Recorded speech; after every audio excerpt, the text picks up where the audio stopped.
ரோமர்கள் நிருபம் 16 அதிகாரம் 20 வசனத்தை நாம் ஒரு விசை வாசிக்க கேட்கலாம். ரோமர்கள் ലേഖനം 16 അധ്യായം 20 വാക്യം വായിച്ചു കേൾക്കാം.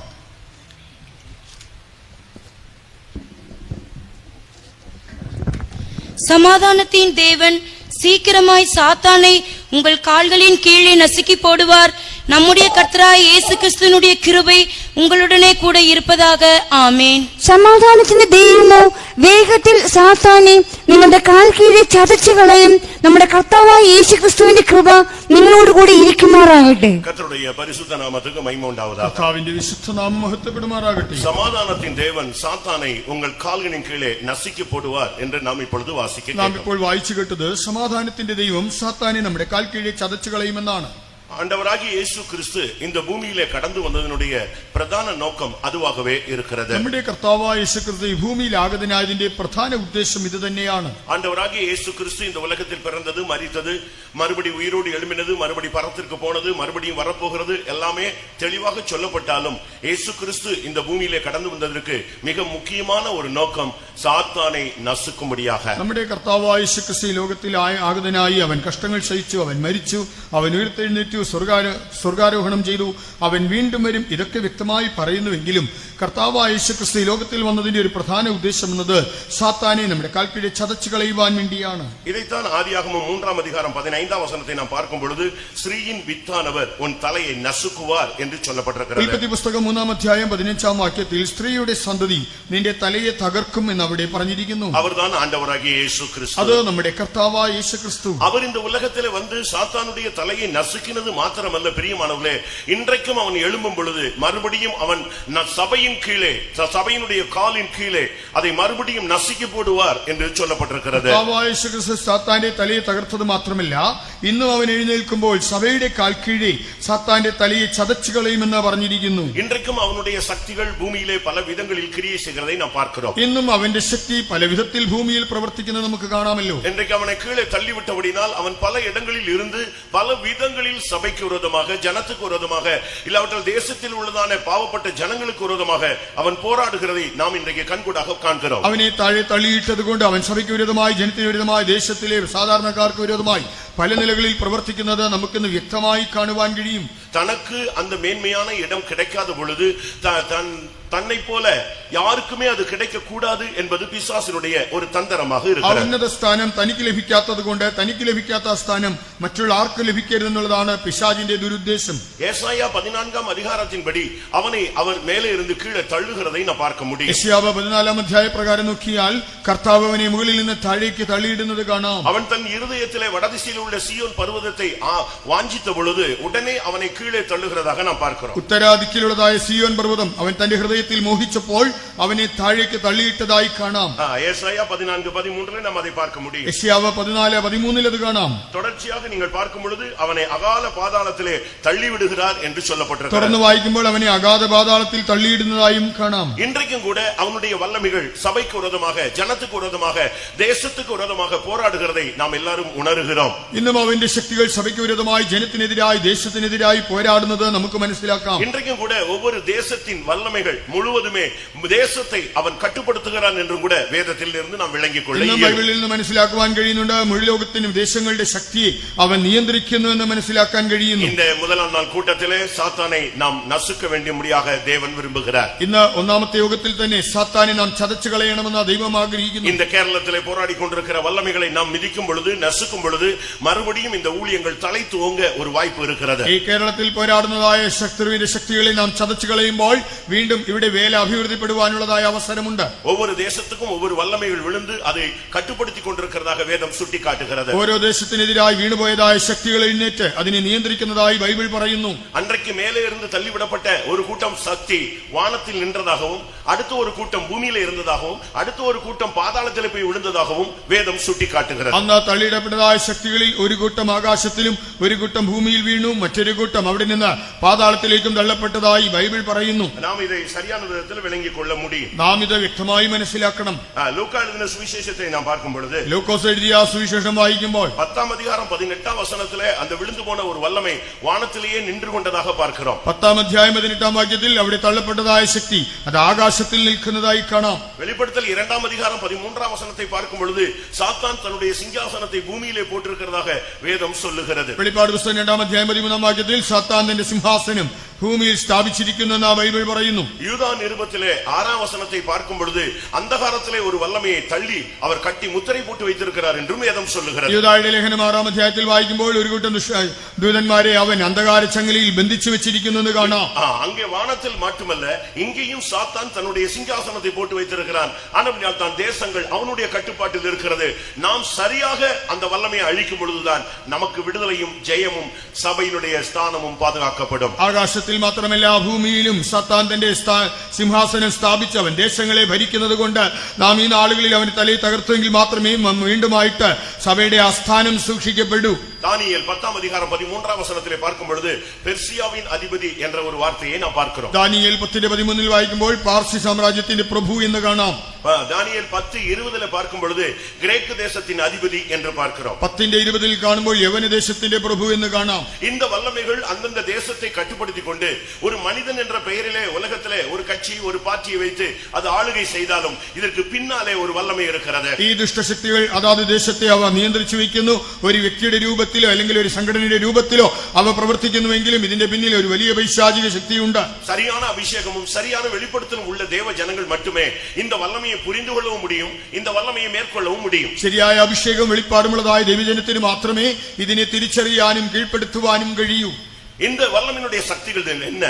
ഈ ദുഷ്ടശക്തികളുടെ ബലം എന്താണ്? இது உலகத்தை ஆளுகிறதோ இல்லையோ தேவ ஜனத்துக்கு விரோதமாக எழும்புகிறதை நாம் விளங்கிக் கொள்ள இயலும். ഇതാ ലോകത്തെ ഭരിക്കുന്നോ ഇല്ലയോ, പക്ഷേ ദൈവജനത്തിന് വിരോധമായി എഴുന്നേൽക്കുന്നത് കാണാം. தேவ ஜனத்தினுடைய ஜெபங்களுக்கு பதில் வராமல் தடுக்கிற அந்த பெர்சியாவின் அதிபதியை நீங்கள் வேதத்திலே பார்க்க முடியும். ദൈവജനത്തിന്റെ പ്രാർത്ഥനയ്ക്ക് മറുപടി ലഭിക്കാതെ തടുക്കുന്നതായ പാർസി രാജ്യത്തിന്റെ പ്രഭുവിനെ കാണാം. ஒவ்வொரு தேசத்தை மாத்திரமல்ல, ஒவ்வொரு வில்லேஜையுமே அவன் கண்ட்ரோல் பண்ணுகிறான். ഓരോ ദേശങ്ങളെ മാത്രമല്ല, ഗ്രാമങ്ങളെയും അവൻ നിയന്ത്രിക്കുന്നു. ஆபகுக்கு 3 அதிகாரம் 14 வசனத்தை பார்க்கும் பொழுது ഹബക്കൂക്ക് 3:14 ஒவ்வொரு கிராமத்தின் அதிபதிகளை குறித்து பார்க்கிறோம். அவைகளை கர்த்தர் உருவ குத்தி போடுவார் என்று வேதம் சொல்லுகிறது. ഓരോ ഗ്രാമത്തിന്റെയും അധികാരികളെ കാണാം. കർത്താവ് അതിനെ താഴെയിടുമെന്ന് കാണുന്നുണ്ട്. இந்த உலகத்திலே இந்த உலகத்தின் அதிபதி முழு உலகத்தை ஒவ்வொரு தேசமாக பிரித்து அவன் ஆளுகை செய்கிறது மாத்திரமல்ல, முழு உலகத்தையும் கட்டுப்படுத்தும்படியாக அவன் இறங்கி கிரியை செய்கிற ஒரு தீவிரமான நாட்கள் தான் இந்த நாட்கள். ലോകത്തിന്റെ പ്രഭു ഈ ലോകത്തെ പല ഭാഗങ്ങളായി പ്രദേശങ്ങളായി വിഭജിച്ച് ഭരിക്കുന്നത് മാത്രമല്ല, മുഴു ലോകത്തെയും ചേർത്ത് അവൻ ഭരിക്കുവാനായിട്ട് അതിതീവ്രതയോടെ പ്രവർത്തിക്കുന്ന പ്രയത്നിക്കുന്ന കാലമാണിത്.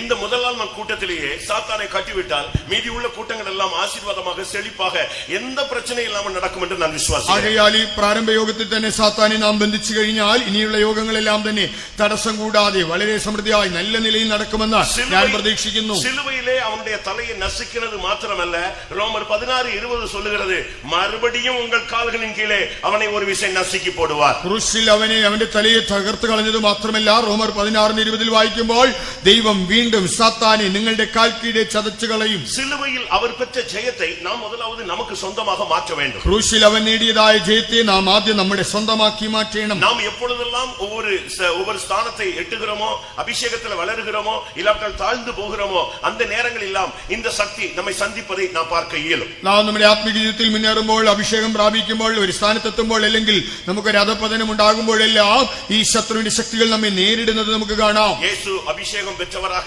அவர் வெளியே வந்த உடனே அவரை சோதிக்க முடியாத ஒரு சக்தி வந்து 3 விசை அவரை சோதித்ததாக வேதம் சொல்லுகிறது.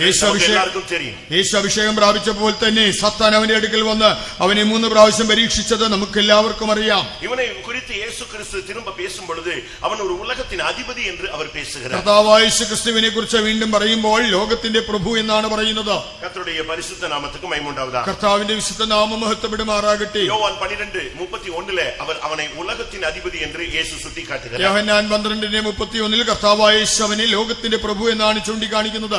யோவான் 14:30 அவனை மறுபடியும் அவர் சந்தித்ததாக வேதம் பார்க்கிறோம். യോഹന്നാൻ 14:30 അവൻ വീണ്ടും വന്നതായി നമുക്ക് കാണാം. இவன் இன்றைக்கும் சபைக்கு விரோதமாக எழும்புகிற ஒரு சக்தி. ഇവൻ ഇന്നും സഭയ്ക്ക് വിരോധമായി എഴുന്നേൽക്കുന്ന ഒരു ശക്തിയാണ്. அவன் உலகத்தின் அதிபதி, ஆண்டவராகிய இயேசு கிறிஸ்து நம்முடைய ரட்சிப்பின் அதிபதி. കർത്താവായ യേശു നമ്മുടെ രക്ഷാനായകനാണ്, അവനോ ലോകത്തിന്റെ പ്രഭുവാണ്. എബ്രയർ 2-ാം അധികാരത്തിലെ നമ്മുടെ രക്ഷിപ്പിൻ അധിപതിയെ അവർ ഉപദ്രവങ്ങളിൽ വഴിயாக പൂർണ്ണപ്പെടുത്തുகிறது അവർക്ക് ഏറ്റതായിരുന്നത് എന്ന് വേദം ചൂണ്ടിക്കാട്ടുന്നു. എബ്രായ ലേഖനം 2-ാം അധ്യായത്തിൽ വായിക്കുമ്പോൾ നമ്മുടെ രക്ഷാനായകനെ താൻ അനുഭവിച്ച കഷ്ടങ്ങളാൽ തികഞ്ഞവനാക്കുന്നത് ദൈവത്തിന് യുക്തമായിരുന്നു. இந்த உலகத்தின் வல்லமையை ஒரு விசுவாசி, ஒரு தேவனுடைய பிள்ளை, ஒரு அபிஷேகம் பெற்றவன் சரியான அபிஷேகத்தின் நிறைவு இருந்தால்தான் அவனை ஜெயிக்க இயலும். ഈ ലോകത്തിന്റെ ശക്തിയെ ഒരു വിശ്വാസി അഭിഷേകം പ്രാപിച്ചവന് യഥാർത്ഥമായ അഭിഷേകത്തിന്റെ നിറവുണ്ടെങ്കിൽ മാത്രമേ അതിനെ ജയിക്കുവാൻ സാധിക്കൂ. இன்றைக்கு சபைக்கு விரோதமாக இந்த உலகத்தின் வேஷங்கள் எழும்புகிறதை பார்க்கலாம். ഇന്ന് സഭയ്ക്ക് വിരോധമായി ഈ ലോക വേഷങ്ങൾ എഴുന്നേൽക്കുന്നത് കാണാം. உலகத்தின் ஆசைகள் ஜனங்களுக்கு விரோதமாக எழும்புகிறதை பார்க்கலாம். ലോകമോഹങ്ങൾ ജനത്തിന് വിരോധമായി വരുന്നത് കാണാം. உலகத்தின் கவலைகள் சபையை நெருக்குகிறதை நாம் பார்க்கிறோம். ലോകത്തിന്റെ വിചാരങ്ങൾ സഭയെ ഞെരുക്കുന്നതും കാണാം. இன்றைக்கும் இந்த வல்லமைகளை நாம் எதிர்க்கும்படியாக நமக்கு தேவன் ஒரு வல்லமையுள்ள ஒரு அபிஷேகத்தை கொடுத்திருக்கிறார். ഇന്നും ഈ ശക്തികളെ എതിർക്കുവാൻ ദൈവം നമുക്ക് ശക്തിയുള്ള ഒരു അഭിഷേകം തന്നിട്ടുണ്ട്. கர்த்தருடைய பரிசுத்த நாமத்துக்கு மகிமை உண்டாவதாக. കർത്താവിന്റെ വിശുദ്ധ നാമം മഹത്വപ്പെടുമാറാകട്ടെ. இன்றைக்கு அவன் விழுந்து போன ஒரு வல்லமை, ஆனால் இன்றைக்கு அவன் பல ஸ்தானங்களில் நின்று தன்னுடைய வல்லமையை வெளிப்படுத்தி எதிர்த்து போராடி கொண்டிருக்கிறதை நாம் பூமியிலே பார்க்க இயலும். അന്ന് അവൻ വീണുപോയ ഒരു ശക്തിയാണെങ്കിലും ഇന്ന് അവൻ പല സ്ഥാനങ്ങളിൽ നിന്നുകൊണ്ട് അവൻ തന്റെ ശക്തിയെ വെളിപ്പെടുത്തി അവൻ പോരാടിക്കൊണ്ടിരിക്കുന്നത് കാണാം. സഭയ്ക്ക് വിരോധமாக, സഭയ്ക്ക് വിരോധമായി, ഉലകത്തിക്ക് വിരോധமாக, ലോകത്തിനെതിരായി, പരിശുദ്ധവാന്കൾക്ക് വിരോധமாக, ശുദ്ധന്മാർക്കെതിരായി, നല്ല അഭിഷേകം പെറ്റ വിശ്വാസികൾക്ക് വിരോധமாக, നല്ല അഭിഷേകം പ്രാപിച്ച ദൈവജനത്തിനെതിരായി, വാലിബ പിள்ளைகளுக்கு പയ്യங்களுக்கு വിരോധமாக, യുവതി യുവാക്കൾക്കെതിരായി, നമ്മുടെ வருங்கால சந்ததிக்கு விரோதமாக, നമ്മുടെ ഭാവി തലമുറയ്ക്കെതിരായി, സഭயின் പരിശുദ്ധத்துக்கு விரோதமாக, സഭയുടെ വിശുദ്ധിക്കെതിരായി, സഭயின் മറുരൂപத்துக்கு விரோதமாக, സഭയുടെ രൂപാന്തരത്തിനെതിരായി, இப்படி பல விதங்களிலே அவன் போராடுகிறதை நாம் பார்க்க இயலும். എങ്ങനെ വിവിധ നിലകളിൽ അവൻ പൊരുതുന്നത് കാണാം. இதைத்தான் எபேசியர் 6-ാം അധികാരം 12-ാം വചനത്തിലെ പൗൽ തെളിവാக பேசுகிறார். എഫെസ്യ ലേഖനം 6:12 പൗലോസ് ഇത് വ്യക്തമായി പറയുന്നുണ്ട്. நம்முடைய போராட்டங்கள் மாംசத்தோடும் இரத்தத்தோடும் அல்ல, നമുക്ക് പോരാട്ടമുള്ളത് ജഡരക്തങ്ങളോടല്ല, நம்முடைய போராட்டங்கள் துரைத்தனங்களோடும் அதிகாரங்களோடும் என்று அவர் தெளிவாக பேசுகிறார். വാഴ്ചകളോടും അധികാരങ്ങളോടുമാണ് നമുക്ക് പോരാട്ടമുള്ളതെന്ന് താൻ പറയുന്നു. பிரபஞ்சத்தின் അന്ധകാര ലോകാധിപതികളോട് നമുക്ക് പോരാട്ടം ഉണ്ട്. ഈ അന്ധകാര ലോകാധിപതികളോട് നമുക്ക് പോരാട്ടമുണ്ട്. വാനമണ്ഡലങ്ങളിൽ ഉള്ള പൊല്ലാத ആവികളിൻ സേനകളോട് നമുക്ക് പോരാട്ടമുണ്ട്. സ്വർലോകങ്ങളിലെ ദുഷ്ടാത്മ സേനകളോട് നമുക്ക് പോരാട്ടമുണ്ട്. ஒவ்வொரு இடங்களிலும் இப்ப கொட்டாரக்கரைன்னு வச்சுக்கோங்களேன், கொட்டாரக்கரையை கண்ட்ரோல் பண்றதுக்கு ஒரு ஸ்பிரிட் இருக்கு. കൊട്ടാരക്കര എന്ന് പറയുമ്പോൾ അതിനെ നിയന്ത്രിക്കുന്ന ഒരു ദുരാത്മാവുണ്ട്.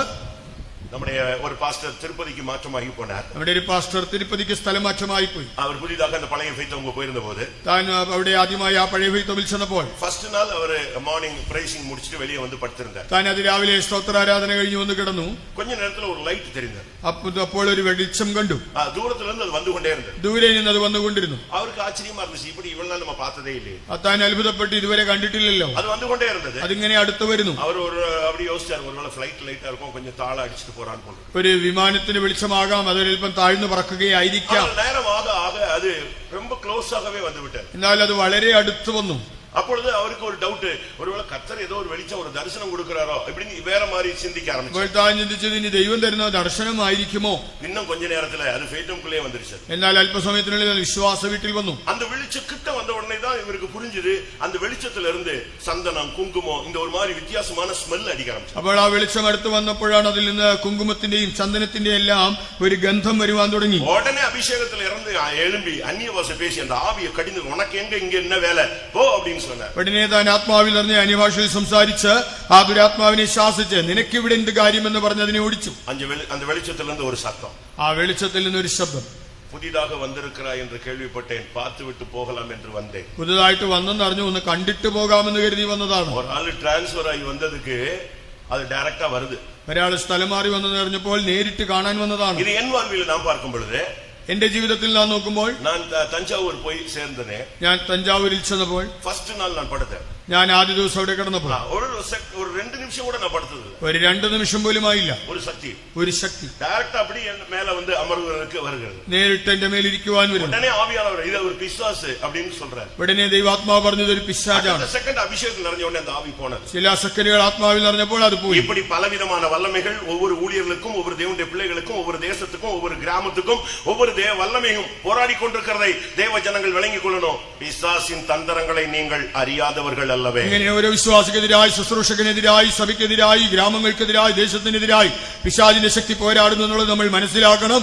നാം പിശാചിന്റെ തന്ത്രങ്ങളെ അറിയാത്തവരല്ലല്ലോ. இன்றைக்கு 3 விதங்களிலே இவன் போராடுகிறான். போராடுகிறான். இதை 3 விதத்திலே சபை எதிர்த்து நிற்க வேண்டியிருக்கிறது. ഇന്ന് അവൻ 3 വിധത്തിൽ നമുക്കെതിരായി പോരാടുമ്പോൾ സഭ 3 വിധത്തിൽ ഇതിനോട് എതിർക്കണം. ஒன்று துரைத்தனங்கள் அதிகாரங்கள் இணைந்து செயல்படக்கூடிய ஒரு சக்தி. വാഴ്ചകൾ അധികാരങ്ങൾ സംയുക്തമായി പ്രവർത്തിക്കുന്നു. சங்கீதம் 2ஆம் அதிகாரத்திலே 2ஆம் சங்கீதத்தில் நீங்கள் பார்க்கும் பொழுது இந்த அதிகாரிகள் ஜாதிகள் ஏகமாய் எழும்பி தேவ ஜனத்துக்கு விரோதமாக எழும்புவதை நீங்கள் பார்க்க முடியும். 2ஆം സങ്കീർത്തനത്തിൽ വായിക്കുമ്പോൾ ജാതികൾ ഒന്നിച്ചെഴുന്നേറ്റ് ദൈവജനത്തിനെതിരായി പ്രവർത്തിക്കുന്നത് കാണാം. ஆனால் பைபிள் என்ன சொல்லுகிறது? എന്നാൽ ബൈബിൾ എന്ത് പറയുന്നു? கொலோசியர் 2:13 இந்த துரைத்தனங்கள் அதிகாரங்களை இயேசு கிறிஸ்து சிலுவையிலேயே உரிந்து கொண்டு வெளியரங்கமாக கோலமாக்கி அவர் சிலுவையில் அவனை ஆடி அடித்து ஜெயித்திருக்கிறார். കൊലോസ്യർ 2:13 വായിക്കുമ്പോൾ കർത്താവായ യേശുക്രിസ്തു വാഴ്ചകളെയും അധികാരങ്ങളെയും ക്രൂശിൽ തറച്ച് ആയുധവർഗം വെപ്പിച്ച് പരസ്യമായി ജയോത്സവം കൊണ്ടാടി.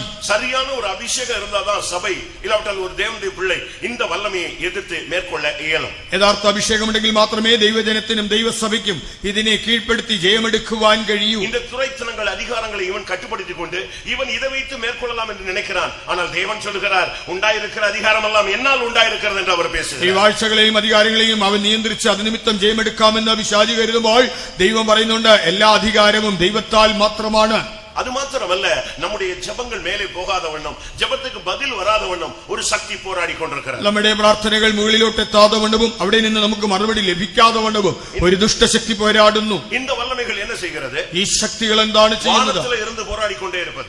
ആകാശത്ത് നിന്ന് പോരാടുന്നു. உன்னுடைய ஜெபம் மேலே போக கூடாது, உன்னுடைய ஜெபத்துக்கு பதில் கீழே வரக்கூடாது. നിന്റെ പ്രാർത്ഥന മുകളിലോട്ടോ അതിനുള്ള ഉത്തരം താഴോട്ടോ വരരുത്. பட் லூக்கா 10ஆம் அதிகாரம் 18ஆம் வசனத்திலே இயேசு கிறிஸ்து 70 பேரை சீடர்களை 2 பேராக அனுப்பின பொழுது அவர்கள் திரும்பி வந்து சொன்னார்கள், ஆண்டவரே உம்முடைய நாமத்தில் பிசாசுகள் கீழ்ப்படிகிறது என்று சொன்னார்கள். ലൂക്കോസ് 10:18 കർത്താവായ യേശുക്രിസ്തു ശിഷ്യന്മാരെ രണ്ടായിട്ട് അവൻ അയക്കുമ്പോൾ അവർ തിരിച്ചു വന്ന് പറയുകയാണ്, കർത്താവേ നിന്റെ നാമത്തിൽ ഭൂതങ്ങളും ഞങ്ങൾക്ക് കീഴടങ്ങുന്നു. அப்படின்னா என்ன அர்த்தம் பிரியமானவர்களே? പ്രിയരേ, അതിന്റെ അർത്ഥം എന്താണ്? உடனே அதுக்கு பதில் இயேசு 10:18 சொல்லுகிறார், இதோ சாத்தான் மின்னலை போல வானத்திலிருந்து விழுகிறதை காண்கிறேன். பிசாசுகளை கீழ்ப்படுத்தும் போது இந்த வல்லமைகள் கீழே விழுகிறதாக இயேசு சுட்டிக்காட்டினார். അതിനെ പ്രത്യുത്തരമായി യേശു പറയുകയാണ്, സാത്താൻ മിന്നൽ പോലെ ആകാശത്തിൽ നിന്ന് വീഴുന്നത് ഞാൻ കണ്ടു. നാം പിശാചുകളെ കീഴടക്കുമ്പോൾ ഇവ താഴേക്ക് വീഴുന്നു.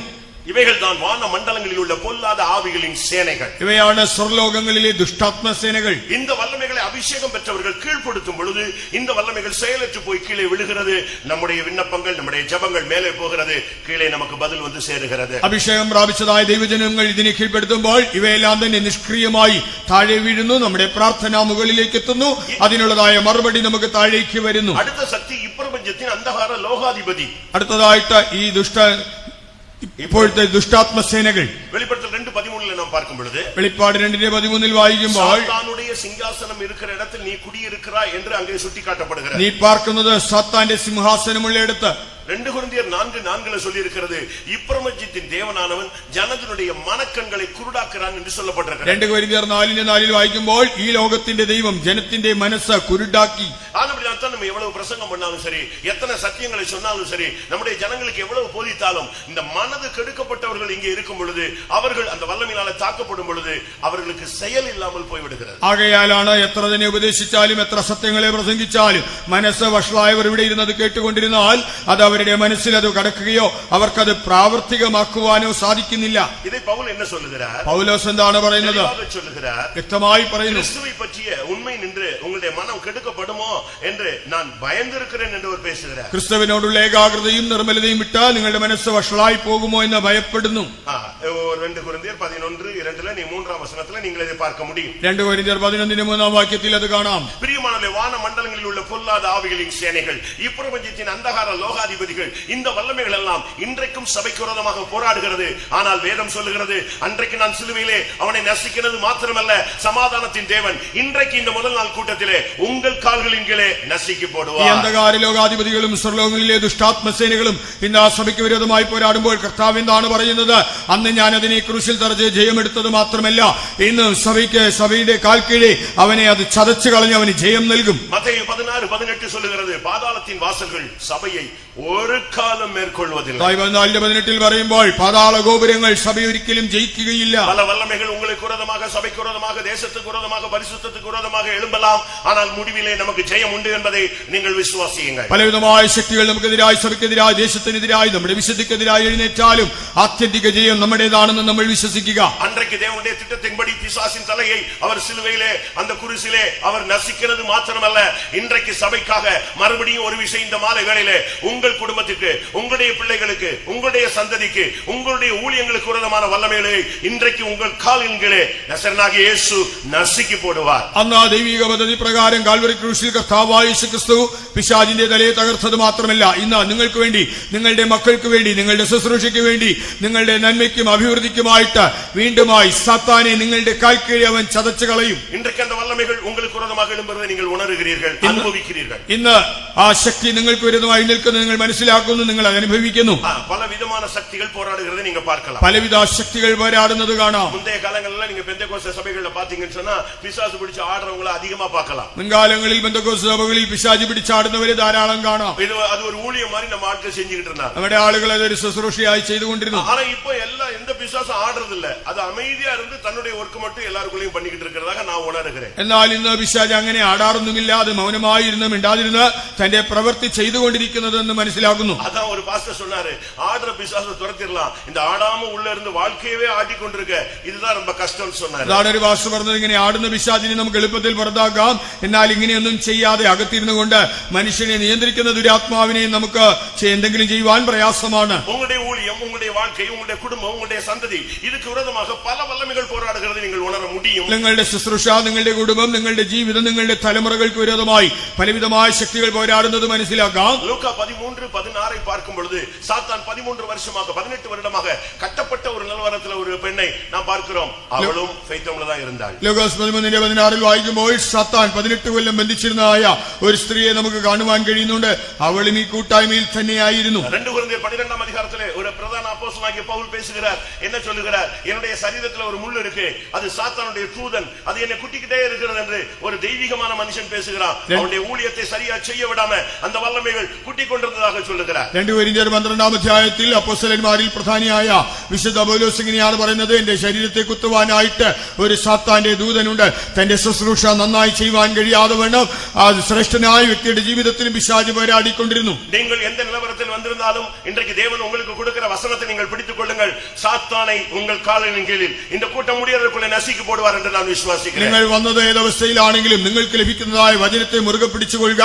ഈ യോഗം അവസാനിക്കും മുമ്പേ ദൈവം സാത്താനെ നിങ്ങളുടെ കാൽ കീഴെ ചതച്ചു കളയുമെന്ന് ഞാൻ വിശ്വസിക്കുന്നു. 1 தெசலோனிக்கேயர் 2 அதிகாரம் 18 வசனத்திலே பவுல் பேசுகிறார், எனக்கு ஊழியம் செய்ய ரொம்ப வாஞ்சை இருக்கிறது, ஆனால் சாத்தானோ உங்கள் பகுதியிலே வந்து ஊழியம் செய்ய விடாமல் என்னை தடை பண்ணினான் என்று அவர் பேசுகிறார். 1 തെസ്സലോനിക്കർ 2:18 വിശുദ്ധ പൗലോസ് ഇങ്ങനെയാണ് പറയുന്നത്, എനിക്ക് അവിടെ വന്ന് ശുശ്രൂഷ ചെയ്യുവാൻ വളരെ താല്പര്യമുണ്ട്, എന്നാൽ ഞാൻ അവിടെ വന്ന് ശുശ്രൂഷ ചെയ്യാതെ വേണം സാത്താൻ എന്നെ തടുത്തുകൊണ്ടിരിക്കുന്നു. ஒவ்வொரு இடங்களிலும் வித்தியாசமான பிரசங்கங்கள் பண்ணப்படுகிறது. ഓരോ സ്ഥലങ്ങളിലും വളരെ വ്യത്യസ്തമായ പ്രസംഗമാണ് ചെയ്യുന്നത്. ஒரே வசனத்தை ஒவ்வொரு ஊழியர்களும் தங்களுக்கு கொடுக்கப்பட்ட கிருபையின்படி வெளிப்படுத்தலின்படி தேவன் சொல்லுகிற அந்த திட்டத்தின்படி அவர்கள் பிரசங்கிக்கிறார்கள். ഓരോ വചനവും ശുശ്രൂഷകർ തങ്ങൾക്ക് ലഭിച്ചിരിക്കുന്നതായ കൃപയ്ക്കും വെളിപ്പാടിനും ദൈവത്തിന്റെ പദ്ധതിക്കും അനുസരിച്ച് വ്യത്യസ്തമായ നിലയിൽ പ്രസ്താവിക്കുന്നു. ஒரு பாஸ்டர் சொன்னார், ஒவ்வொரு பாஸ்டரும் ஒவ்வொரு பாம்பாட்டி மாதிரின்னு சொன்னார். ഒരു പാസ്റ്റർ പറഞ്ഞു, ഓരോ പാസ്റ്ററും ഓരോ പ്രാസംഗികനും ഒരു പാമ്പ് പിടുത്തക്കാരനെ പോലെ. பாம்பாட்டி ஒவ்வொரு சபையில வந்து ஒவ்வொரு டிசைன்ல வினோதமா ஊதிக்கிட்டே போவான், ஆனா இந்த பாம்பு தான் செவி கொடுக்கிறது இல்ல அப்படிம்பாரு. അത് പാമ്പ് പിടുത്തക്കാരനെ പോലെ ഓരോ പാസ്റ്ററും ഓരോ സഭയിൽ വന്ന് വ്യത്യസ്തമായ നിലയിൽ അവരത് പറഞ്ഞിട്ട് പോകുന്നു, എന്നാൽ ഈ പാമ്പ് അത് കേൾക്കുന്നില്ല. இன்றைக்கு அநேகர் பிரசங்கத்தை கேட்கிறோம், ஆனால் நடக்கிறது என்ன? இந்த சாத்தான் வந்து ரொம்ப டெக்னிக்காக அந்த வசனத்தை எடுத்துட்டு போயிடறான். നമ്മളെല്ലാവരും പ്രസംഗം കേൾക്കുന്നെങ്കിലും സാത്താൻ വളരെ സൂത്രത്തിൽ ആ വചനത്തെ അവൻ എടുത്തുകൊണ്ടുപോകുന്നു. பிரசங்கத்துல சொல்ற கதைகள் அப்படி மனதுல இருக்கு, ஆனா பிரசங்கத்துல சொல்ற சம்பவங்கள் இன்சிடென்ட் எல்லாம் அப்படி மைண்ட்ல இருக்கு. அது இன்னொரு 10 வருஷம் கழிச்சுனாலும் நீங்க இப்படி பிரசங்கம் பண்ணீங்கன்னு சொல்லுவாங்க. ஆனா அன்றைக்கு பேசப்பட்ட வசனத்தை அவன் எடுத்துறான். പ്രസംഗത്തിൽ പറയുന്നതായ കഥകൾ ഓർക്കും, നിങ്ങൾ സംഭവങ്ങൾ ഓർക്കും, 10 കൊല്ലം കഴിഞ്ഞാലും നിങ്ങൾ ഇങ്ങനെയൊക്കെ പറഞ്ഞല്ലോ എന്ന് പറയും. എന്നാൽ അവിടെ നൽകുന്നതായ ദൈവ വചനത്തെ അവൻ എടുത്തു കളയുന്നു. லூக்கா 8:12 சொல்லி இருக்கிறது, அந்த வசனத்தை அவன் எடுத்துக்கொண்டு போகிறான். அதனால தான் விசுவாசிகள் மறுபடியும் சோதனை, பிரச்சனை, கவலை, துக்கம்னு அப்படியே சோர்ந்து போய் விடுகிறார்கள் என்று வேதம் சொல்லுகிறது. ലൂക്കോസ് 8:12 പറയുന്നുണ്ട്, വിധിക്കപ്പെട്ടതായ വചനം അവൻ എടുത്തുകൊണ്ടു പോകുന്നു. അതുകൊണ്ടാണ് വിശ്വാസികൾ വീണ്ടും തളർന്ന് അധൈര്യപ്പെട്ടു പോകുന്നത്. நல்ல விதத்துல நல்ல தேவ சமூகத்துல உட்கார்ந்து பிரதிஷ்டை பண்ணி கல்யாணம் கட்டுறாங்க, அவர்களுக்குள்ள மறுபடியும் மிஸ் அண்டர்ஸ்டாண்டிங் வருகிறது எங்கள் சபையில பார்க்க முடியும். നല്ല വിധത്തിൽ പ്രതിഷ്ഠിക്കപ്പെട്ടതായ നിലയിൽ തീരുമാനങ്ങൾ എടുത്ത് വിവാഹിതരാകുന്നു, പിന്നീട് അവരുടെ ജീവിതത്തിൽ പ്രശ്നങ്ങൾ വരുന്നത് നമുക്ക് കാണാം. மத்தேயு 13:39 சொல்லி இருக்கிறது, காளையை பிசாசு விதைத்து விடுகிறார், மிஸ் அண்டர்ஸ்டாண்டிங்ல குடும்பங்கள் சிதைந்து போய் விடுகிறது. മത്തായി 13:39 യേശു പറയുകയാണ്, ശത്രു കള വിതയ്ക്കുന്നു, അതുകൊണ്ട് തന്നെ തെറ്റിദ്ധാരണകളാൽ കുടുംബങ്ങൾ ഛിന്നിക്കുന്നു. இன்றைக்கும் அவன் வித்தியாசமான உபதேசங்களை பேசுகிறதை நாம் பார்க்கலாம். ഇന്നും വിചിത്രമായ ഉപദേശങ്ങൾ അവൻ പറയുന്നത് കാണാം. 1 തിമോത്തി 4:1 பார்க்கும் பொழுது பிசாசின் உபதேசங்கள் என்கிற ஒரு சப்ஜெக்டே அங்க சொல்லப்பட்டிருக்கிறது. 1 തിമോത്തിയോസ് 4:1 ഭൂതങ്ങളുടെ ഉപദേശം എന്നൊരു വിഷയം തന്നെ കാണാം. இது உள்ளே வரும் பொழுது இச்சை என்ற பெயரிலே உள்ளே வருகிறார். ഇതകത്ത് വരുമ്പോൾ മോഹം എന്ന രൂപേണ വരുന്നു. 2 തിമോത്തി 2 அதிகாரம் 26 வசனத்தில் பார்க்கும் பொழுது பிசாசின் இச்சையின்படி செய்ய அவனால் பிடிபட்டு இழுக்கப்பட்டிருக்கிற ஒரு கூட்டம் என்று வேதம் சொல்லுகிறது. 2 തിമോത്തിയോസ് 2 അധ്യായം 26 വാക്യത്തിൽ വായിക്കുമ്പോൾ പിശാചിന്റെ മോഹങ്ങളെ നിറവേറ്റേണ്ടതിന് അവനാൽ ബന്ധിക്കപ്പെട്ടിരിക്കുന്ന ആ ഒരു കൂട്ടം എന്ന് കാണാം. இவைகள் எல்லாம் இன்னைக்கு சபைக்கு விரோதமாக ஜனங்களுக்கு விரோதமாக சபைக்குள்ள இருக்கிறதான தேவனுடைய பிள்ளைகளுக்குள்ளே புகுந்து அவன் தன்னுடைய வேலையை செய்கிறதை நான் பார்க்கிறோம். ഇന്നവയെല്ലാം സഭയ്ക്ക് വിരോധമായി ദൈവജനത്തിന് വിരോധമായി സഭയിലുള്ളതായ ദൈവജനത്തിന്റെ ഉള്ളിൽ നുഴഞ്ഞു കയറി അവൻ തന്റെ പ്രവൃത്തികൾ ചെയ്യുന്നത് നമുക്കിന്ന് കാണാം. எப்படி ஒரு மனிதன் இயேசுவை ஏற்றுக்கொண்டு நாட்கள் ஆகும் பொழுது அவன் கிருபையிலே வளர்ச்சி அடைந்து தேவனை பற்றிய அறிவிலே வளர்ச்சி அடைந்து கிருபையிலே வளரும் பொழுது அவன் இயேசுவை போல மாறுகிறானோ அதே போல பிசாசுக்கு இடம் கொடுக்கிறவன் கொஞ்ச நாள்ல பிசாசா மாறுறான்னு பைபிள் சொல்லுகிறது. അതേ ഒരു വ്യക്തി കർത്താവായ യേശുവിനെ രക്ഷിതാവായി സ്വീകരിച്ചു കഴിയുമ്പോൾ അവൻ കൃപ പ്രാപിച്ച് ദൈവപരിജ്ഞാനം പ്രാപിച്ച് വളർന്ന് അവൻ കർത്താവിനോട് അനുരൂപനായി തീരുന്നത് പോലെ അതുപോലെ തന്നെയാണ് ഒരു വ്യക്തി വിശ്വാസി അവൻ പിശാചിനിടം കൊടുത്താൽ അവൻ പിന്നീട് പിശാചിനോട് അനുരൂപനായി തീരുന്നു. ലൂക്കാ 8:30 பார்க்கும் பொழுது ஒரு மனிதனுக்குள்ளே பிசாசு புகுந்ததாக சொல்லப்பட்டிருக்கிறது. ലൂക്കോസ് 8:30 ഒരുവനിൽ പിശാച് കടന്നതായി കാണാം. அந்த மனிதனை யோவான் 6:70 பார்க்கும் பொழுது பிசாசாய் மாற்றிவிட்டதாக வேதம் சொல்லுகிறது. യോഹന്നാൻ 6:70 ആ മനുഷ്യനെ പിശാചായി തന്നെ മാറ്റിയെന്ന് കാണാം. കർത്തരുடைய பரிசுத்த நாமத்துக்கு மகிமை உண்டாகட்டும். കർത്താവിന്റെ വിശുദ്ധ നാമത്തിന് മഹത്വം ഉണ്ടാകട്ടെ. இந்த வல்லமைகளை மேற்கொள்ள நமக்கு என்ன இருக்கிறது? ഈ ദുഷ്ടശക്തികളെ കീഴ്പ്പെടുത്തുവാൻ നമുക്ക് എന്താണുള്ളത്? നമുക്ക് தேவன் என்ன கொடுத்திருக்கிறார்? ദൈവം നമുക്ക് എന്ത് തന്നിട്ടുണ്ട്? അവൻ നശിക്കുന്നത് മാത്രമല്ല സഭ அந்த வல்லமையை நசுக்க வேண்டும். അവൻ അതിനെ ചതച്ചത് മാത്രമല്ല സഭയും അതിനെ ചതയ്ക്കണം. உங்கள் கால்களின் கீழே നിങ്ങളുടെ കാൽ കീഴെ ஒவ்வொரு ஊழியக்காரனுடைய கால்களுக்கு கீழே ஒவ்வொரு விசுவாசிகள் அபிஷேகம் பெற்றவங்களுடைய கால்களுக்கு கீழே அவர் கொண்டு வந்து விடுவாரு. നീ നശിക്കണം. ഓരോ ശുശ്രൂഷകന്റെ കാൽ കീഴെ അഭിഷേകം പ്രാപിച്ചതായ വിശ്വാസിയുടെ കാൽ കീഴെ ദൈവം കൊണ്ടുവന്നു വയ്ക്കും. ചതച്ചു കളയേണ്ടത് നിങ്ങളാണ്. ഒരു വല്ലമയാണ് മനുഷ്യൻ ഒരു തന്റെ മകനെ കൂപ്പിട്ട് ഇവനെ ശത്രുവെ തുണ്ടാടി പോട് എന്ന് சொன்னா അവൻ ഭയந்து പോയി മുടിയാതെന്ന് சொல்லிட்டான். ഒരു ശക്തനായ മനുഷ്യൻ തന്റെ മകനെ വിളിച്ച് ശത്രുവിനെ വെട്ടിക്കളയാൻ പറഞ്ഞപ്പോൾ അവൻ പേടിച്ച് വിറച്ച് എന്നെ കൊണ്ട് പറ്റില്ല എന്ന് പറഞ്ഞു. ஆனா யோசுவா என்ன செய்தான்? എന്നാൽ യോശുവ എന്ത് ചെയ്തു? യുദ്ധ അധിപതികളെ കൂപ്പിട്ട് ശത്രുക്കളെ കീഴെ പടുക്ക വെച്ച് തലയ്ക്ക് മേലെ കഴുത്ത് മേലെ കാൽ വയ്യേ ഇതേ പോലെ എല്ലാ ശത്രുക്കൾക്കും കർത്തർ ചെയ്യുവാർ എന്ന് சொன்னான். തന്റെ സൈന്യത്തിലെ പ്രമാണിമാരെ വിളിച്ച് ശത്രുക്കളുടെ കഴുത്തിന്മേൽ കാലുവയ്ക്കിച്ച് ചവിട്ടുവാൻ പറഞ്ഞു. ഇതുപോലെ എല്ലാ ശത്രുക്കളെയും ദൈവം കീഴാക്കി തരുമെന്നും പറഞ്ഞു. നമുക്ക് இந்த வல்லமைகளை மேற்கொள்ள அதிகாரம் இருக்கிறது என்பதை நீங்கள் விசுவாசி. ഈ ദുഷ്ടശക്തികളെ കീഴ്പ്പെടുത്തുവാൻ നമുക്ക് അധികാരമുണ്ടെന്നുള്ളത് വിശ്വസിക്കുക. മത്തയി 10:1 பார்க்கும் பொழுது ஒவ்வொரு ஊழியர்களுக்கும் சத்துருவின் சகல வல்லமைகளை மேற்கொள்ள இல்லாவிட்டால் துரத்த அதிகாரம் என்று சொல்லப்பட்டிருக்கிறது. മത്തായി 10:11 വായിക്കുമ്പോൾ ഓരോ ശുശ്രൂഷകനും ശത്രുവിന്റെ സകല ബലത്തെയും ചവിട്ടുവാൻ അധികാരമുണ്ടെന്ന് കാണാം. அதை நீங்கள் சரியான விதத்தில் விசுவாசிக்க வேண்டும். അത് ശരിയായി നിങ്ങൾ വിശ്വസിക്കുക. சத்துருவின் சகல வல்லமைகளை நமக்கு இவைகளுக்கு மேல என்ன வல்லமை இருக்கிறது என்பதை நான் உங்களுக்கு சொல்ல விரும்புகிறேன். ശത്രുവിന്റെ സകല ബലത്തെയും ചവിട്ടുവാൻ നമുക്ക് അവയുടെ മേൽ എന്ത് ബലമുണ്ടെന്ന് അധികാരമുണ്ടെന്ന് പറയട്ടെ. இந்த வல்லமைகள் நமக்குள்ளே இருந்து பயங்கரமாக போராடும். ഈ ശക്തികൾ നമ്മുടെ ഉള്ളിലിരുന്ന് ബലവിധമായി പോരാടും. ஒரு சிலருடைய கண்களை குருடாக்கி விடுகிறது. ചിലരുടെ കണ്ണിനെ കുരുടാക്കും. சிலരെ செவியை கேட்க விடாம ஆக்கிறது. ചിലരെ ബധിരരാക്കും. சிலருடைய வாய் பேச விடாம ஆக்கிறது. ചിലരെ ഊമന്മാരാക്കും. அது உலக பிரகாரமாக. அது ലോകപ്രകാരം. ஆனால் ஆவிக்குரிய விதமாக இன்னைக்கு நம்முடைய தேவனுடைய ஜனங்கள் அநேகர் பிசாச அதட்ட கூட சக்தி இல்லாம வாயை திறந்து பிரைசிங் பண்ண முடியாம நல்ல சத்தமா அந்நிய பாஷை பேச முடியாம அவனை எதிர்த்து ஒரு வசனம் சொல்ல சக்தி இல்லாம போய் விடுகிறார்கள். இவர்கள் ஆவிக்குரிய ஊமையர்கள். ഇന്ന് നമ്മുടെ ജീവിതത്തിൽ നോക്കുമ്പോൾ വിശ്വാസികൾ അവൻ അന്യഭാഷ പറയുവാൻ കഴിയില്ലാത്തവരായിട്ട് അല്ലെങ്കിൽ പിശാചിനെ ശാസിക്കുവാൻ കഴിയില്ലാത്തവരായിട്ട് സ്തോത്രം ചെയ്യാൻ കഴിയില്ലാത്തവരായിട്ട് അവനെ വത്സിക്കുവാൻ കഴിയില്ലാത്തവരായിരിക്കുമ്പോൾ ഇവർ ആത്മീക നയമിട്ട് ഊമന്മാരാകുന്നു. இன்னைக்கு அநேக தேவனுடைய பிள்ளைகளுக்கு கர்த்தருடைய சத்தம் கேட்கல. ഇന്ന് അനേകർക്ക് ദൈവശബ്ദം കേൾക്കാൻ കഴിയുന്നില്ല. യേശയ്യ 50 அதிகாரம் சொல்லுகிறது கர்த்தராகிய தெய்வம் என் செவிகளை திறந்தார் என்று சொல்லியிருக்கிறார். യെശയ്യാവ് 50 വായിക്കുമ്പോൾ യഹോവയായ കർത്താവിന്റെ ചെവികളെ തുറന്നിരിക്കുന്നു. இன்னைக்கு அநேகருடைய தரிசனமே சபைக்குள்ள இல்ல. ഇന്ന് സഭയിൽ ദർശനമേ ഇല്ല.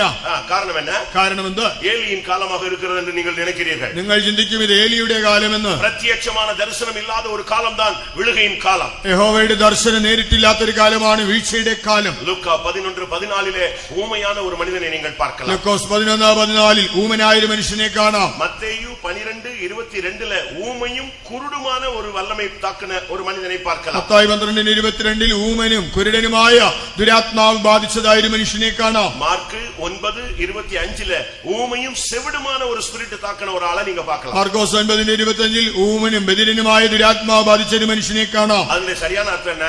ഇതിന്റെ എല്ലാം ശരിയായ അർത്ഥം എന്താ? பிசாசு ஒரு தந்திரமாக உன் தரிசனத்தை எடுத்துறான். പിശാച് വളരെ സൂത്രത്തിൽ നിന്റെ ദർശനങ്ങളെ എടുക്കുന്നു. உங்களுடைய செவி அடைச்சிறான். கர்த்தருடைய வார்த்தையை கேட்க விடாம, ദൈവശബ്ദം കേൾക്കാതെ വണ്ണം നിങ്ങളുടെ ചെവി അടയ്ക്കുന്നു. தேவனை துதிக்க விடாமல், அபிஷேகத்தில் நிரம்பி அந்நிய பாஷை பேச விடாமல் உங்களுடைய வாயை கட்டுகிறான். ദൈവത്തെ സ്തുതിക്കാതെ അന്യഭാഷയിൽ സംസാരിക്കുവാൻ കഴിയാതെ വണ്ണം വായെ ബന്ധിക്കുന്നു. ஆனால் இவைகளை மேற்கொள்ள நமக்கு அதிகாரம் இருக்கிறது. എന്നാൽ ഇതിനെല്ലാം കീഴടക്കുവാൻ നമുക്ക് അധികാരമുണ്ട്. கர்த்தருடைய பரிசுத்த நாமத்துக்கு மகிமை உண்டாவதாக. കർത്താവിന്റെ വിശുദ്ധ നാമം മഹത്വപ്പെടുമാറാകട്ടെ. യേശു இந்த வல்லமையை பல விதங்களிலே மேற்கொண்டதை நீங்கள் வேதத்திலே பார்க்கலாம். കർത്താവായ യേശുക്രിസ്തു പല നിലകളിൽ ഈ ശക്തികളെ ജയിച്ചതായി ബൈബിളിൽ കാണാം. நாம் அதை பிராக்டிஸ் பண்ண முடியாத நமக்கு அந்த ட்ரைனிங் கொடுக்கிறார். നാം അത് പ്രായോഗികമാക്കുവാൻ നമുക്കും പരിശീലനം നൽകുന്നു. இன்னைக்கு நம்மில் அநேகர் அதை பயிற்சி செய்கிறதே இல்லை.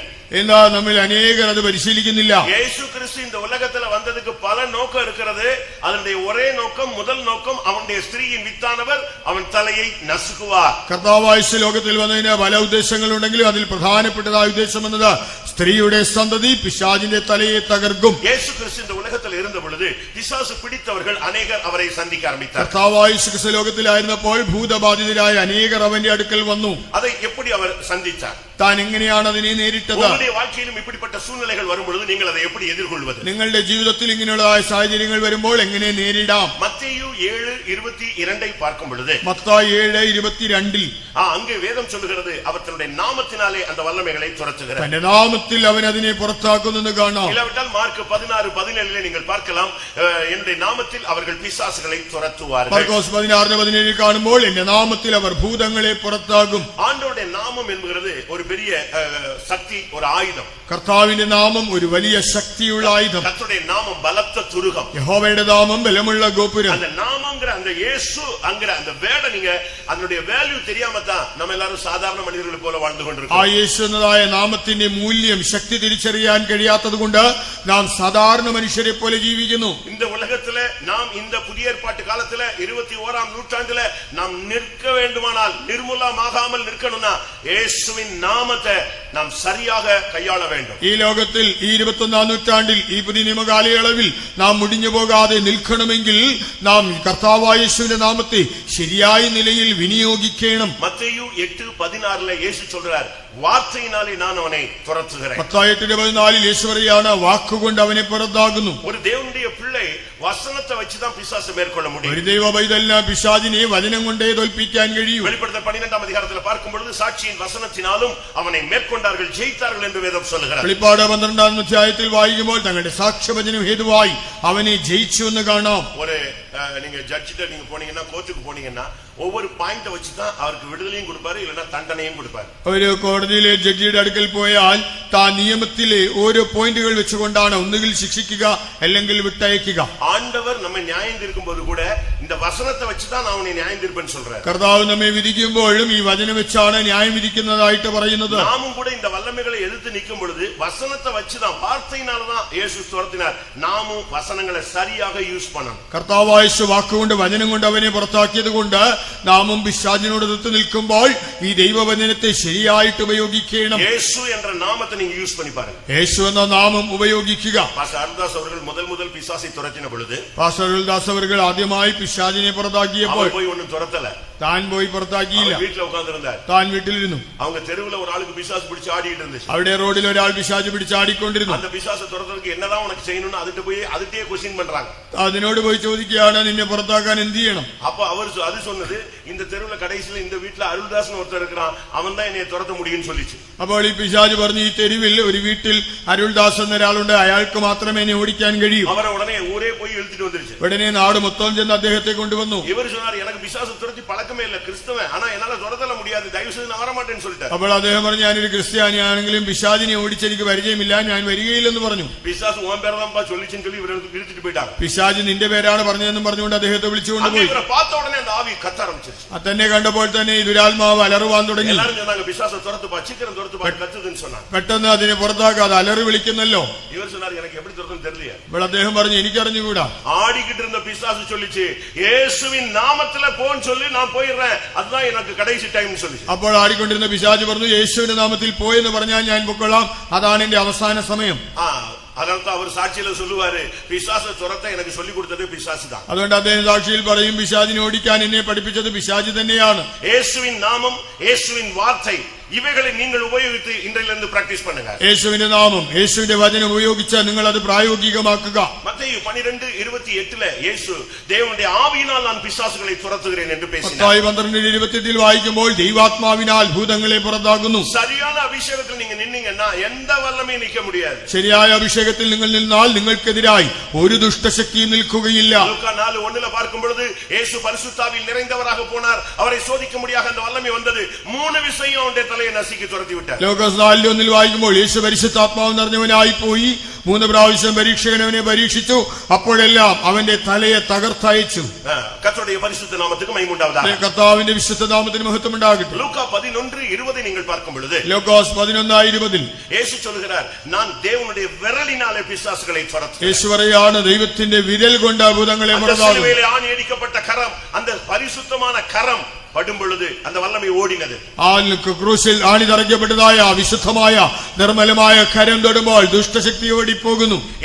യേശുവിൻ വിരൽ വരുമാനാൽ எந்த பிசாசு செய்வன ஏவல் மந்திரம் எதுவுமே நிக்காது. യേശുവിന്റെ വിരൽ വരുമെങ്കിൽ ഏതുവിധമായ പൈശാചിക ശക്തികളോ ആഭിചാരമോ ക്ഷുദ്ര പ്രയോഗമോ അവിടെ നിൽക്കുകയില്ല.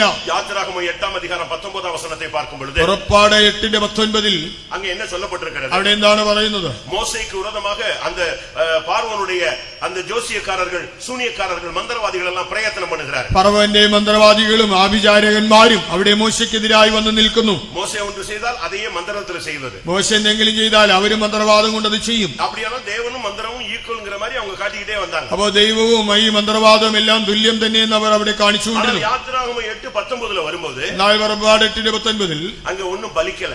അവരുടെ മന്ത്രവാദം ഫലിച്ചില്ല. இப்ப மந்திரவாதிகள் சொன்னாங்க, അപ്പോൾ മന്ത്രവാദികൾ പറഞ്ഞു, எங்களால ഇനിமே ഒന്നുமே பண்ண முடியாது. ഇനി ഞങ്ങൾക്കൊന്നും ചെയ്യാനാവില്ല. ഇതിൽ தேவனுடைய விரல் இருக்கிறதாக நாங்கள் காண்கிறோம். ഇതിൽ ദൈവത്തിന്റെ വിരലുണ്ടെന്ന് മനസ്സിലാക്കുന്നു. தேவனுடைய விரலை கொண்டு நீங்கள் எதிர்த்து நின்றீர்களானால், தேவனுடைய கரம், வலது கரம் உங்களோடு கூட இருக்குமானால், செய்வனை ஏவல் பில்லிசூனிய எந்த வல்லமையும் உனக்கு முன்பாக நிற்க முடியாது. ദൈവത്തിന്റെ വിരൽ കൊണ്ട് അല്ലെങ്കിൽ ദൈവത്തിന്റെ വലതുകരം നിന്നോട് കൂടെ ഇരുന്ന് നീ അതിനെ ഉപയോഗിച്ച് നിന്നാൽ ഒരുവിധമായ ആഭിചാര മന്ത്രവാദം ക്ഷുദ്ര പ്രയോഗം നിനക്ക് വിരോധമായി ഫലിക്കുകയില്ല.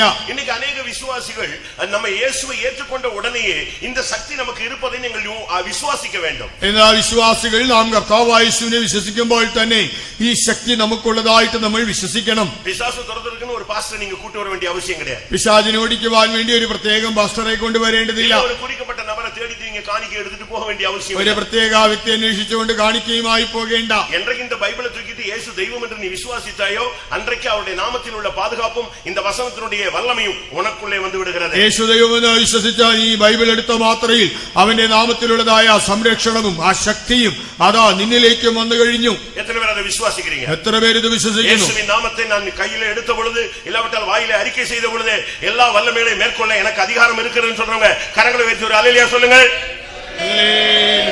நீங்க இதை பயிற்சிக்க வேண்டியது அவசியம். നിങ്ങൾ ഇത് പരിശീലിക്കേണ്ടത് ആവശ്യം. எந்த வல்லமையும் நீங்கள் மேற்கொள்ள உங்களுக்கு வல்லமை இருக்குங்கிறத நீங்க விசுவாசிங்க. എല്ലാ ദുഷ്ടശക്തിയും കീഴ്പ്പെടുത്തുവാൻ നിങ്ങൾക്ക് ശക്തിയും അധികാരവും ഉണ്ടെന്ന് വിശ്വസിക്കുക. இஸ்ரவேல் ஜனங்களை கானானுக்குள்ளே கொண்டு போய் விட்ட தெய்வம் சகலத்தையும் நீங்கள் துரத்துவீர்கள் என்று அவர்களுக்கு பிராமிஸ் பண்றாரு. ഇസ്രായേൽ മക്കളെ കനാനിൽ കൊണ്ടുവിട്ടതായ ദൈവം അവരോട് നിങ്ങൾ എല്ലാ ജാതികളെയും പുറത്താക്കുമെന്ന് വാഗ്ദത്തം ചെയ്തു. யோசுவா 17:18 இந்த பிராமிஸை நீங்க படிச்சு பார்க்கலாம். യോശുവ 17:18 ഈ വാഗ്ദത്തം കാണാം. எல்லா வல்லமைகளையும் துரத்த அவங்களுக்கு பவர் கொடுத்துதான் அவங்களை கொண்டு வந்து 40 வருஷம் இழுத்து பிரயாணம் கொண்டு வந்து கடைசியில கானானுக்குள்ள யோர்தானை கடந்து கானானுக்குள்ள கொண்டு விடுறாரு. 40 വർഷം മരുഭൂമിയിൽ നടത്തി എല്ലാ ശത്രുവിനെയും കീഴ്പ്പെടുത്തുവാനുള്ള അധികാരം നൽകിയാണ് ഒടുവിൽ അവരെ കനാനിൽ പ്രവേശിപ്പിച്ചത്. பாவத்திலிருந்து, அக்கிரமத்திலிருந்து, வியாதியிலிருந்து, சபை கட்டுகளிலிருந்து, ஜாதி கட்டுகளிலிருந்து, பலவிதமான உலகத்தின் பிடிகளிலிருந்து உங்களை மந்திர கட்டுகளிலிருந்து விடுதலையாக்கி இந்த சபைக்குள்ள கொண்டு வரும் பொழுதே உங்களுக்கு அதிகாரம், வல்லமை, கிருபை எல்லாமே தேவன் கொடுக்கிறார் என்பதை விசுவாசியுங்கள். പാപത്തിൽ നിന്ന്, ശാപത്തിൽ നിന്ന്, ലോകത്തിൽ നിന്ന്, പലവിധമായ പാരമ്പര്യ ബന്ധനങ്ങളിൽ നിന്ന്,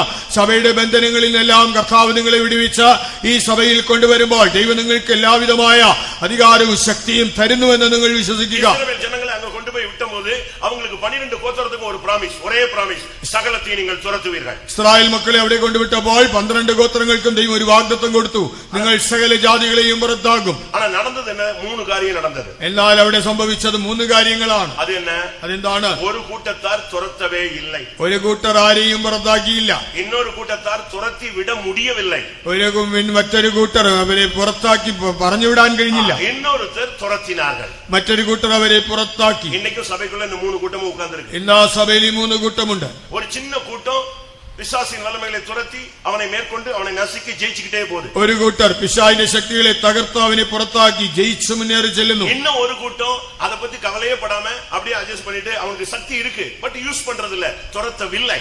മറ്റൊരു കൂട്ടർ ഇതിൽ അഡ്ജസ്റ്റ് ചെയ്ത് അവർക്ക് ശക്തിയുണ്ടെങ്കിലും പുറത്താക്കാതെ അവരങ്ങനെ അഡ്ജസ്റ്റ് ചെയ്ത് പോകുന്നു. இன்னும் ஒரு கூட்டம் ബലഹീനപ്പെട്ടു പോയി തുരത്തി വിட முடியாம തടുമാറുறீங்க. நீங்க எந்த கூட்டங்கறத கொஞ்சம் അനലൈസ് பண்ணு. മറ്റൊരു കൂട്ടർ വളരെ ദുർബലരായിരിക്കുന്നു, പുറത്താക്കാൻ അവർക്ക് കഴിയുന്നില്ല, അവരങ്ങനെ ക്ഷീണിച്ചിരിക്കുന്നു. നിങ്ങൾ ഏത് വിഭാഗത്തിൽപ്പെടുന്നുവെന്ന് നിങ്ങൾ തന്നെ പരിശോധിച്ചറിയുക. യോശുവ 16:10 பார்க்கும்போது, യോശുവ 16:10 இல்லாவிட்டால் யோசுவா 17:13 பார்க்கும் பொழுது, யோசுവ 17:13 കാണുമ്പോൾ அவர்கள் அந்த வல்லமைகளை, அந்த ஜாதிகளை, அந்த குடிகளை அவர்கள் துரத்தவில்லை. അവർ ആ ദേശത്തിലെ ജാതികളെ ജനങ്ങളെ പുറത്താക്കിയില്ല. நீ பிசாசை துரத்தாம உன் வீட்லயே வச்சுக்கலாம், உன் ஊழியத்திலேயே உன் கூடயே வச்சுக்கலாம், உன் லைஃப் ஃபுல்லா அது பார்ட்னர் மாதிரி வந்துகிட்டே இருப்பா. പിശാചിനെ പുറത്താക്കാതെ നിന്റെ വീട്ടിൽ നിന്റെ ശുശ്രൂഷയിൽ നിനക്ക് അവനെ കൂടെ വെക്കാം. അവൻ നിന്റെ ഒരു ലൈഫ് പാർട്ട്ണർ പോലെ, ജീവിത പങ്കാളി പോലെ കൂടെ കാണും. யோசுவா 15:63 பார்க்கும் பொழுது, യോശുവ 15:63 இல்லாவிட்டால் யோசுவா 17:12 பார்க்கும் பொழுது, യോശുവ 17:12 കാണുമ്പോൾ அவர்களால் அந்த வல்லமைகளை துரத்தி விட கூடாமல் போயிட்டு முடியவில்லை. അവയ്ക്ക് അവയെ പുറത്താക്കുവാൻ കഴിയാതെ പോയി എന്ന് കാണാം. நீங்க இப்ப எந்த லிஸ்ட்னு நீங்க பாருங்க. നിങ്ങൾ ഏത് പട്ടികയിൽ വരുന്നു? ஆனா யோசுவா 15:14 பார்க்கும் பொழுது, എന്നാൽ യോശുവ 15:14 அங்க தெளிவா சொல்லி இருக்கு, காலேப் அந்த வல்லமைகளை துரத்தினான். അവിടെ വ്യക്തമായി പറഞ്ഞു, കാലേബ് അവയെ പുറത്താക്കി. இன்றைக்கு இந்த சபையில இந்த 3 கூட்டங்கள் இருக்கு. இவங்க ஒரு சிலர் வானமண்டலங்களில் உள்ள பொல்லாத ஆவிகளோடு, துரைத்தனங்களோடு, அதிகாரங்களோடு, இப்பிரபஞ்சத்தின் அந்தகார லோகாதிபதிகளோடு இவங்க மோதுறதே இல்ல, அதுக்கு விரோதமா ஜெபிக்கிறதே இல்ல. அப்படியே அமைதியா உட்கார்ந்துட்டு அமைதியா அதுவும் அது ஒரு சைடுல போயிட்டு இருக்கு, இவங்களும் அமைதியா இருக்காங்க. എന്നാൽ സഭയിൽ ഈ 3 വിഭാഗമുണ്ട്. വാഴ്ചകൾ, അധികാരങ്ങൾ, ഈ അന്ധകാര ലോകാധിപതികൾ സ്വർലോകങ്ങളിലെ ദുഷ്ടാത്മസേനകളോട് പോരാടുന്നില്ല. അവ അവയുടെ വഴിക്ക് പോകുന്നു, ഇവരും അഡ്ജസ്റ്റ് ചെയ്ത് അവരെ വഴിക്ക് പോകുന്നു. இன்னொரு குரூப் இருக்கு, தங்களுடைய ஜீவிதத்துல பல தோல்விகள், பின்மாற்றங்கள், தடுமாற்றங்கள், சில அவிசுவாசமான காரியங்களுக்குள்ள போய் சிக்கி கொண்டதுனால இவங்களால இப்போ அந்த வல்லமையை எதிர்த்து முழங்கால் போட முடியல, கண்ணை மூட முடியல, உபவாசம் போட முடியல, எதிர்த்து நிக்க முடியல, ஒண்ணுமே செய்ய முடியாம அப்படியே விட்டுட்டே இருக்கிறாங்க, தோற்றுக்கொண்டே வருகிறார். എന്നാൽ ചില വിഭാഗമുണ്ട്, അവരുടെ ജീവിതത്തിൽ ചില പ്രശ്നങ്ങൾ, തോൽവികളിൽ അകപ്പെട്ടത് കൊണ്ട് ഇന്ന് ആ പൈശാചിക ശക്തിയോട് എതിർക്കുവാനോ മുഴങ്കാലിൽ നിന്ന് പോരാടി പുറത്താക്കുവാനോ കഴിയാതെ അവർ വീണ്ടും ബലഹീനപ്പെടുന്നു. ஆனால் காலேபை போன்றிருக்கிறவர்கள், உத்தமமாய் கர்த்தரை பின்பற்றுகிற ஜனம், வேற ஆவியுள்ள ஒரு குரூப் சபைக்குள்ள இருக்கு, அபிஷேகத்துல ஒரு விலையேற பெற்ற தன்மை உள்ளது. அது மட்டுமே இந்த வல்லமைகளை துரத்தி கொண்டே வருகிறது, ஜெயித்து கொண்டே வருகிறது. அதுதான் மனவாட்டி சபையினுடைய அந்த கூட்டம். കാലേബിനെ പോലെ പരമാർത്ഥ ഹൃദയമുള്ളവരായിട്ട് ഒരു കൂട്ടം ജനമുണ്ട്. അവർ വിശേഷിക്കപ്പെട്ടതായ ഒരു കൂട്ടമാണ്. അവർ അഭിഷേകം പ്രാപിച്ച് അതിനോട് എതിർത്ത് നിൽക്കുന്നു. അതാണ് ഈ കാലേബിനെ പോലെ ഒരു വേറെ ആത്മാവുള്ളവർ. അവർ മണവാട്ടി ഗണത്തിൽ ഉൾപ്പെടുന്നു. கர்த்தருடைய பரிசுத்த நாமத்துக்கு மகிமை உண்டாகட்டும். കർത്താവിന്റെ വിശുദ്ധ നാമത്തിന് മഹത്വം ഉണ്ടാകട്ടെ. இந்த பிசாசை மேற்கொள்றதுக்கு நமக்கு ஃபுல் பவர் கொடுத்திருக்கிறார். அதை நீங்க முதலாவது ரிசீவ் பண்ணுங்க, அதை உணருங்க, கண்டுபிடிங்க. ഈ പിശാചിനെ നമുക്ക് തോൽപ്പിക്കുവാനുള്ള പൂർണ്ണ അധികാരമുണ്ട്. അത് മനസ്സിലാക്കുക, കണ്ടുപിടിക്കുക, അത് സ്വീകരിക്കുക. நம்மில் ஒவ்வொருவருக்கும் அந்த அதிகாரம் இருக்கிறது. നമ്മിൽ ഓരോരുത്തർക്കും ഈ അധികാരമുണ്ട്. ஆனா நம்மில் அநேகர் இந்த பிசாசுன உடனே மிரண்டு போயிடுறான். നമ്മിൽ അനേകർ പിശാചെന്ന് കേൾക്കുമ്പോഴേ പേടിക്കുന്നു. கரண்ட் ஆஃப் ஆயிட்டாலே ஸ்தோத்திரம் ஸ்தோத்திரம் கத்திர பாத்திகளா இருக்கு. കറണ്ട് ഒന്ന് പോയാൽ തന്നെ സ്തോത്രം എന്ന് നിലവിളിക്കുന്നവരുണ്ട്. നാം അന്ധകാര വല്ലമേലെ എതിർക്കக்கூடிய ഒരു ശക്തി ഉള്ളവர்கள். നാം അന്ധകാര ശക്തിയിൽ എതിർക്കുവാൻ ശക്തിയുള്ളവരാണല്ലോ. ஒவ்வொரு வல்லமையும் ஒவ்வொரு விதத்துல நீங்க டீல் பண்ணணும். ഓരോ ശക്തിയോടും ഓരോ നിലയിൽ ഇടപെടുക. മാർക്ക് 16:17 பிசாசுகளை துரத்த வேண்டியது இருக்கிறது. മർക്കോസ് 16:17 പിശാചിനെ പുറത്താക്കണം. சகரியா 3:2 பாத்தீங்கன்னா பிசாசை கடிந்து கொள்ள வேண்டிய இடத்துல கடிந்து கொள்ளணும். സഖരിയ 3:2 പിശാചിനെ ശാസിക്കേണ്ടടുത്ത് അവനെ ഭത്സിക്കണം. எபேசியர் 6:12 போராட வேண்டிய இடத்துல அவன்கிட்ட சரியா நின்னு போராடணும். എഫേസ്യർ 6:12 പോരാണ്ടടുത്ത് അവനോട് എതിർത്ത് നിന്ന് പോരാടണം. மத்தேயு 18:18 படி நீங்க நின்னு கட்ட வேண்டிய இடத்துல அவனை கட்டி பைண்ட் பண்ணிடணும். മത്തായി 18:18 നിന്ന് അവനെ ബന്ധിക്കേണ്ടടുത്ത് അവനെ ബന്ധിക്കണം. ஆதியாகமம் 3:14 படி அவனை சபிக்க வேண்டிய இடத்துல சபிக்கணும். 33:14 പ്രകാരം അവനെ ശപിക്കേണ്ടിടത്ത് അവനെ ശപിക്കണം. பேதுருவுக்குள்ள ஒரு ஸ்பிரிட் உள்ள வருகிறது. പത്രോസിന്റെ ഉള്ളിൽ ഒരു ആത്മാവ് വന്നു. அவனுக்குள்ள ஒரு ஸ்பிரிட் வந்துருச்சு. അവന്റെ ഉള്ളിൽ ഒരു ആത്മാവ് പ്രവേശിച്ചു. அது ஒரு மந்திரவாத சக்தி அல்ல. അതൊരു മന്ത്രവാദ ശക്തിയല്ല. அது ஒரு பொல்லாத ஆவியினுடைய ஒரு விக்கிரகத்தின் சர்ப்ப வல்லமையும் அல்ல. ഒരു ദുരാത്മാവോ വിഗ്രഹ ശക്തിയോ അല്ല. ஆனா அழகா பேசுது. എന്നാൽ നന്നായി പറയുന്നു. நல்ல அழகா பேசுது. വളരെ ഭംഗിയായി പറയുന്നു. യേശു என்ன சொல்றாரு? യേശു പറയുന്നു, நான் மனுஷர் கையில் ஒப்பு கொடுக்கப்படுவேன். ഞാൻ മനുഷ്യരുടെ കയ്യിൽ ഏൽപ്പിക്കപ്പെടും. அவங்க என்னை தேசாதிபதிകളുടെ கையில ஒப்பு கொடுப்பாங்க. അവരെന്നെ ദേശാധിപതികളുടെ കയ്യിൽ ഏൽപ്പിക്കും. என்னை சிலுவையில் அறைவார்கள். അവരെന്നെ ക്രൂശിക്കും. நான் மரிப்பேன். ഞാൻ മരിക്കും. இவ்வளவுதான் சொல்லி முடிக்கிறாரு. ഇത്രയും പറഞ്ഞതേ ഉള്ളൂ. டக்குனு பேதுரு பேச ஆரம்பிச்சிட்டார். ഉടനെ പത്രോസ് സംസാരിക്കാൻ തുടങ്ങി. இதெல்லாம் நடக்கிறதுக்கு நாங்க அனுமதிக்க முடியாது. ഇങ്ങനെ നടക്കുവാൻ ഞങ്ങൾ അനുവദിക്കില്ല. அதெல்லாம் நடக்காதே. നടക്കുകയില്ല. உடனே அந்த வார்த்தை சொன்ன உடனே ആ വചനം പറഞ്ഞ ഉടൻ பட்டுன்னு இயேசு சொன்னாரு. പെട്ടെന്ന് യേശു പറഞ്ഞു, அப்பாலே போ சாத்தானே. വിട്ടുപോ സാത്താനേ. அப்பதான் புரிஞ்சது இவனுக்குள்ள இருந்து பேசுனது பேதுரு அல்ல, ஒரு ஸ்பிரிட்னு. അപ്പോഴാണ് മനസ്സിലായത് ഇവന്റെ ഉള്ളിലിരുന്ന് സംസാരിച്ചത് ഒരു ദുരാത്മാവാണ്, പത്രോസ് പറഞ്ഞതല്ല. அது என்ன துராத்மா? ആ ദുരാത്മാവേത്? இந்த ஊர்ல சொல்ற எந்த ஆவியாவது அந்த பேர் அங்க சொல்லப்பட்டிருக்கா? ഇവിടെ പറഞ്ഞ ഏതെങ്കിലും ദുരാത്മാവിന്റെ പേര് എവിടെയുണ്ടോ? நீ தேவனுக்கு ஏற்றவைகளை சிந்தியாமல் மனிதனுக்கு ஏற்றவைகளை சிந்திக்கிறாய், எனக்கு பின்னாக போ சாத்தானேன்னு சொன்னார். നീ ദൈവത്തിനുള്ളതെല്ലാം മനുഷ്യരുടേതത്ര ചിന്തിക്കുന്നു, എന്നെ വിട്ട് പിന്നാലെ പോ സാത്താനേ.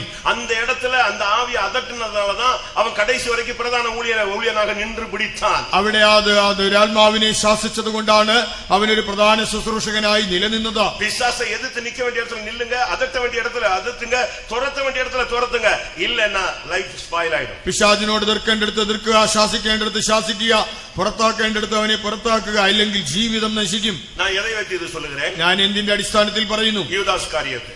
യൂദാ ഇസ്കറിയോത്ത அவனுக்கு அழகாக அப்பத்தை விட்டு கொடுக்கிறாரு. അവന് കർത്താവായ യേശു അപ്പത്തിന്റെ കഷണം കൊടുത്തു. அழகா அந்த காடியில தோய்த்து அந்த திராட்சரசத்துல தோய்த்து கொடுக்கிறாரு, வாங்கி சாப்பிடுறான். நீ செய்யறத சீக்கிரமா செய்யுங்கிறாரு. அழகா கம்யூனியன் எடுத்துட்டு போறான். இன்னொரு ஆள் உள்ள வந்தாச்சு. വീഞ്ഞിൽ മുക്കി അവന് അപ്പമൊക്കെ കൊടുത്തു. അവനോട് ചെയ്യേണ്ടതെല്ലാം ചെയ്യാൻ പറഞ്ഞു. അവനത് വാങ്ങി ഭക്ഷിച്ചു. എന്നാൽ വേറൊരാൾ അവന്റെ ഉള്ളിൽ വന്നു. യേശു அந்த ஆவியை கடிந்து கொள்ளவில்லை. യേശു ആത്മാവിനെ ശാസിച്ചില്ല. எந்த மனுஷனுக்குள்ள இருக்கிற பொல்லாத ஆவியை தெய்வம் கடிந்து கொள்ளலன்னா அவன் லைஃப் ஒண்ணும் இல்லாம போயிடும். ഏതെങ്കിലും ഒരു വ്യക്തിയുടെ ശരീരത്തിലുള്ള ദുരാത്മാവിനെ കർത്താവ് ശാസിച്ചില്ലെങ്കിൽ അവന്റെ ജീവിതം നശിക്കും. இன்றைக்கு உன் பிள்ளைக்கு விரோதமா உங்களுடைய பிள்ளைகளுக்கு விரோதமான வல்லமையை நீங்க இப்ப கூட்ட முடியும் போது முழங்கால நின்று இந்த ஆவியை எதிர்த்து நின்று போராடு, கடிந்து கொள்ளுங்க, ஓடும் அந்த வல்லமை. നിങ്ങളുടെ മക്കൾക്ക് വിരോധമായി പോരാടുന്ന ദുരാത്മാവിനെ ഇന്ന് യോഗം കഴിയുമ്പോൾ മുഴങ്കാലിൽ നിന്ന് എതിർത്ത് പോരാടി അതിനെ ശാസിക്കുക, അത് വിട്ടുപോകും. யாக்கோபு 4:7 என்ன சொல்லுகிறது? பிசாசை எதிர்த்து நில்லுன்னு தான் சொல்லுது. യാക്കോബ് 4:7 പറഞ്ഞു, പിശാചിനോട് എതിർത്ത് നിൽപ്പിൻ, அதுக்கு கட்டளை கொடுக்கணும். അതിനോട് കൽപ്പിക്കണം. மார்க் 9:25 என்ன சொல்லுகிறது? മർക്കോസ് 9:25 மார்க் 9:25 சொல்லி இருக்கிறது, ஊமையும் செவிடுமான ஆவியே இவனை விட்டு புறப்பட்டு போன்னு சொல்லிட்டு அடுத்து சொன்னாரு, இனிமேல் லைஃப்ல இவனுக்குள்ள வரக்கூடாது. ഊമനും ചെകിടനുമായ ആത്മാവിനെ കർത്താവായി ശാസിക്കുമ്പോൾ ഇവനെ വിട്ടുപോയെന്ന് പറഞ്ഞിട്ട് ഉടനെ പറയുകയാണ്, ഇനിമേലാൽ ഇവന്റെ ഉള്ളിൽ വരരുത്.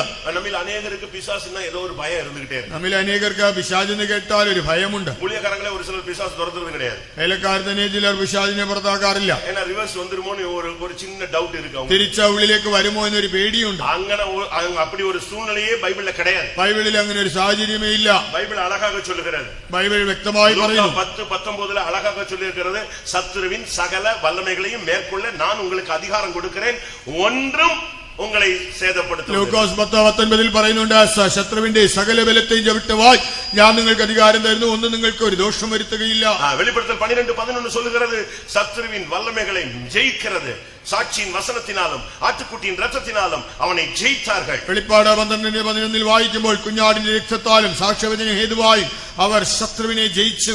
நீங்க அவனை நசுக்கணும், നിങ്ങൾ അവനെ ചതയ്ക്കണം. அதுதான் நம்முடைய இன்னைக்கு கீவேர்டு. അതാണ് നമ്മുടെ കുറിവാക്യം. சரியான വചനത്തിൻപടി நீ நிற்கும் பொழுது அவனுடைய தலையை அப்படியே நீங்க நசுக்கிடுவீங்க. ശരിയായ വചനപ്രകാരം നിൽക്കുമ്പോൾ നിങ്ങൾ അവന്റെ തലയെ ചതയ്ക്കും. எல்லாவற்றுக்கும் மேலாக എല്ലാറ്റിലുപരിയായി சுவிசேஷத்தின் துவக்கத்திலே இயேசு பிசாசை துரத்தினார். സുവിശേഷത്തിന്റെ ആരംഭത്തിൽ യേശു പിശാചിനെ പുറത്താക്കി. சுவிசேஷத்தின் முடிவில் கல்வாரி ஊழியத்திலே முடிவிலே அந்த ஊழியத்தின் முடிவில் கல்வாரியிலே அவனுடைய தலையை நசுக்கினது அழித்தலை காண்பிக்கிறது. அதனால தான் 1 யோவான் 3:8 சொல்லி இருக்கிறது, அழகாக சொல்லி இருக்கிறது, பிசாசின் கிரியைகளை அழிக்கும்படியாக தேவகுமாரன் வெளிப்பட்டார். ഒടുവിൽ സുവിശേഷ പ്രവർത്തനത്തിന്റെ ഒടുവിലായി കാൽവറിയിൽ യേശു മരിക്കുമ്പോൾ പിശാചിന്റെ തലയെ തകർത്തത് അവനെ നശിപ്പിച്ചതിന് അടയാളമാണ്. യോഹന്നാന്റെ ലേഖനത്തിൽ നമ്മൾ കാണുന്നുണ്ട്, പിശാചിന്റെ പ്രവൃത്തികളെ അഴിപ്പാൻ അഥവാ നശിപ്പിപ്പാൻ ദൈവപുത്രൻ പ്രത്യക്ഷനായി. இன்றைக்கு அந்த வல்லமைகள் நம்மை நோக்கி வருகிறது. ഇന്നും ആ ശക്തികൾ നമുക്ക് വിരോധമായി വരുന്നു. டெய்லி வருவான். ദിവസേന വരും. ஆண்டவர் கேட்கிறாரு, சாத்தானை பார்த்து நீ எங்கே இருந்து வருகிறாய்? കർത്താവ് സാത്താനോട് ചോദിക്കുകയാണ്, നീ എവിടെ നിന്ന് വരുന്നു? நான் பூமி எங்கும் சுத்திட்டு வர்றேன். ഭൂമിയിൽ എങ്ങും മൂടാടി സഞ്ചരിച്ചു വരുന്നു. யோபின் மேல் கவனம் வைத்தாயோ? യോബിന്റെ മേൽ ദൃഷ്ടി വെച്ചോ? கவனம் மட்டுமல்ல, எல்லாமே நான் வச்சிருக்கிறேன்னு சொன்னார். ഞാൻ ദൃഷ്ടി മാത്രമല്ല സകല ശ്രദ്ധയും വെച്ചിട്ടുണ്ട്. இன்னைக்கும் கூட பல வல்லமைகள் சுத்திக்கிட்டே வருது. എന്നും പല ശക്തികൾ ചുറ്റി വരുന്നു. இயேசுவிடம் திரும்பி வந்ததாக பைபிள் சொல்லுகிறது. യേശുവിന്റെ അടുക്കൽ തിരിച്ചു വന്നതായി ബൈബിൾ പറയുന്നു. யோவான் 14:30 பார்க்கும் பொழுது, യോഹന്നാൻ 14:30 இதோ உலகத்தின் அதிபதி வருகிறான், அவனுக்குள்ளது என்னிடத்தில் ஒன்றுமில்லைன்னாரு. அதுதான் ஒவ்வொரு ஊழியனும் ஒவ்வொரு விசுவாசினுடைய லாஸ்ட் ஸ்டேட்மெண்டா இருக்கணும். ലോകത്തിന്റെ പ്രഭു വരുന്നു, അവൻ എന്നോട് ഒരു കാര്യവുമില്ല. ഇതാണ് ഒരു ശുശ്രൂഷകനും ഒരു വിശ്വാസിയും ആത്യന്തികമായി പറയേണ്ടത്. வேற எந்த அறிக்கை நமக்கு தேவையில்லை. മറ്റൊരു പ്രസ്താവനയും വേണ്ട. பிசாசு வருவான், நீ பயந்து கத்த வேண்டிய அவசியம் இல்ல. அவனுடைய சப்ஜெக்ட் என்கிட்ட ஒண்ணுமே இல்ல, போயிட்டு வந்தா போயிட்டே இருப்பான். പിശാച് വരുമ്പോൾ നീ കലറി നിലവിളിക്കേണ്ട ആവശ്യമില്ല. അവന്റേതൊന്നും എന്റെ പക്കലില്ല, പോകാൻ പറഞ്ഞാൽ അവൻ പോകും. அவருடைய 3.5 வருஷ ஊழியத்துல ஒரு ட்ரிப் ஃபர்ஸ்ட் வந்தான், திருப்பி ஒரு ட்ரிப் வந்தான். കർത്താവായ 3.5 വർഷത്തെ ശുശ്രൂഷയിൽ ആദ്യം വന്നു, പിന്നീടും വന്നു. வந்த உடனே ஒரு வார்த்தை சொன்னார், அவனுக்கு என்னிடத்தில் ஒன்றும் இல்லை, ஒண்ணு கூட இல்லைன்னாரு. அப்படியே ரிட்டர்ன் போயிட்டான். உலகத்தின் அதிபதி இப்பொழுது நியாயம் தீர்க்கப்படுகிறான், இப்பொழுதே புறம்பே தள்ளப்படுகிறான் என்று இயேசு சொன்னார். വന്ന ഉടനെ യേശു പറഞ്ഞു, അവന്റേതൊന്നും എന്റെ പക്കലില്ല. ഉടനെ അവൻ തിരിച്ചുപോയി. യേശു പറയാണ്, ഇപ്പോൾ ലോകത്തിന്റെ പ്രഭുവിനെ ന്യായം വിധിച്ചിരിക്കുന്നു, അവൻ താഴേക്ക് വീണിരിക്കുന്നു. കർത്താവിന്റെ പരിശുദ്ധ നാമത്തിന് കർത്താവിന്റെ വിശുദ്ധ നാമത്തിന് മഹത്വം ഉണ്ടാകട്ടെ. இவ்வளவு அதிகாரம், இவ்வளவு கிருபை எல்லாமே வாங்கிட்டு இருக்கும்போது ஒரு நாள் இயேசு கிறிஸ்துவை தேடி ஒரு தகப்பன் தன்னுடைய பிள்ளைக்கு பிசாசை துரத்துறதுக்கு அவர்கிட்ட கொண்டு வருகிறார். ഇത്രയും അധികാരവും കൃപയെല്ലാം വാങ്ങിച്ചിരിക്കുമ്പോൾ ഒരിക്കൽ കർത്താവായ യേശുവിനെ അന്വേഷിച്ച് ഒരപ്പൻ തന്റെ മകനെ സൗഖ്യത്തിന് വേണ്ടി യേശുവിന്റെ അടുക്കൽ വരുന്നതായി കാണാം. அந்த இடத்துல இயேசு இல்ல. അവിടെ യേശുവില്ല. இப்ப சீடர்கள்ட்ட கொண்டு போய் விடுறாங்க. ശിഷ്യന്മാരുടെ അടുക്കൽ കൊണ്ടുപോയി துரத்தி பார்க்கறாங்க, அது போகல. അവർ ശ്രമിച്ചിട്ടും പുറത്താക്കാൻ കഴിഞ്ഞില്ല. அப்ப கொஞ்ச நேரம் கழிச்சு அந்த சீடர்கள் வந்து இயேசுட்ட கேட்டாங்க, என்ன பிரச்சனை, எங்களால ஏன் துரத்த முடியல? അല്പം കഴിഞ്ഞപ്പോൾ യേശുവിനോട് ശിഷ്യന്മാർ ചോദിച്ചു, ഞങ്ങൾക്ക് അതിനെ പുറത്താക്കുവാൻ കഴിയാത്തതിന്റെ കാരണം എന്താണ്? മത്തായി 17:19-20 நீங்க இத பார்க்க முடியும். മത്തായി 17:19-20 കാണാം. இயேசு சொன்னார், உங்களுடைய அவிசுவாசத்தினாலே. യേശു പറഞ്ഞു, കാരണം നിങ്ങളുടെ അവിശ്വാസം. അവിശ്വാസത്തെ വെച്ചിട്ട് എന്ത് പിശാചിനെ നിങ്ങൾ മേൽക്കൊള്ള முடியாது. അവിശ്വാസം വെച്ചുകൊണ്ട് ഒരു പിശാചിനെയും പുറത്താക്കാനാവില്ല. അവിശ്വാസം എന്ത വല്ലമേയും ഉങ്ങളെ ഓവർകം பண்ண முடியாது. അവിശ്വാസം ഉണ്ടെങ്കിൽ ഒരു ശക്തിയെയും കീഴ്പ്പെടുത്താനാവില്ല. മാർക്ക് 9:28 ഒരു ക്വസ്റ്റ്യൻ ഇത് വന്നത്. മാർക്കോസ് 9:28 ഒരു ചോദ്യം വരുന്നു, ഏൻ ഞങ്ങളാല முடியல, ഞങ്ങളെ കൊണ്ട് എന്തുകൊണ്ട് കഴിഞ്ഞില്ല? அதுக்கு இயேசு என்ன சொன்னாரு? യേശു എന്ത് പറഞ്ഞു? இந்த வகை பிசாசு உபவாசத்தினாலும் ஜெபத்தினாலும் தான் இத மேற்கொள்ள முடியும். ഉപവാസത്താലും പ്രാർത്ഥനയാലും അല്ലാതെ ഈ ജാതി നീങ്ങിപ്പോകുന്നില്ല. ലൂക്കാ 9 இயேசு பேசும் பொழுது, ലൂക്കോസ് 9 യേശു പറയുമ്പോൾ 40 வசனம் சொல்லுகிறது, 40 വാക്യം, அந்த ஏன் துரத்த முடியலன்னு கேட்ட உடனே இயேசு சொன்னாரு, அவிசுவாசம் உள்ள மாறுபாடான சந்ததியே, எவ்வளவு நாள் உங்களோடு கூட இருப்பேன்னு சொன்னார். மாறுபாடான ஜீவியம் இருக்கிற இடத்துல பிசாசை மேற்கொள்ள முடியாது. അവിടെ എന്തുകൊണ്ട് പുറത്താക്കാൻ കഴിഞ്ഞില്ല എന്ന് ചോദിച്ചപ്പോൾ യേശു പറയാണ്, അവിശ്വാസവും കോട്ടവുമുള്ള തലമുറ, വക്രതയും കോട്ടവുമുള്ള ജീവിതമുണ്ടെങ്കിൽ പിശാചിനെ പുറത്താക്കുവാൻ സാധ്യമല്ല. மாறுபாடான ஜீவியம், அவிசுவாசம், உபவாசம் இல்லாத தன்மைகள், ஜெபம் இல்லாத தன்மையை வச்சுட்டு நீங்க பிசாசை துரத்த இயலாது. இன்றைக்கு நம்மை புதுப்பிக்க வேண்டிய ஒரு நேரம், நம்முடைய வல்லமையை தரித்துக் கொள்ள வேண்டிய நேரம். അവിശ്വാസമുണ്ടെങ്കിൽ, വക്രതയും കോട്ടവുമുള്ള ജീവിതമുണ്ടെങ്കിൽ ഉപവസിക്കുവാൻ നമുക്ക് കഴിയുന്നില്ല എങ്കിൽ നമുക്ക് ആ ഒരു ശത്രുവിന്റെ ശക്തിയെയും തോൽപ്പിക്കാനോ പുറത്താക്കാനോ കഴിയുകയില്ല. ആകയാൽ നാം നമ്മുടെ ശക്തികളെ ധരിക്കേണ്ടതായ സമയമാണിത്. பிசாசை பத்தி நான் ஓரளவு உங்களுக்கு சொல்லி இருக்கிறேன். പിശാചിനെ കുറിച്ച് നിങ്ങൾക്ക് ഏകദേശം പറഞ്ഞു. நான் படிச்சு பார்த்ததுல இதுதான் கண்டுபிடிச்சேன். சிலுவையில இயேசு அவனுடைய தலையை நசுக்கினாரு. இன்றைக்கு சபைக்கு அந்த நசுக்கிற சான்ஸ் கொடுக்கிறாரு. இதை பயன்படுத்தும் பொழுதுதான் சபை ஜெயிக்கிறார். ഞാൻ പഠിച്ചതാണ്, കർത്താവായ കാൽവറിയിൽ പിശാചിന്റെ തലയെ ചതച്ചു. ഇന്ന് ആ സഭയ്ക്ക് അതിനുള്ള അവസരം നൽകുന്നു.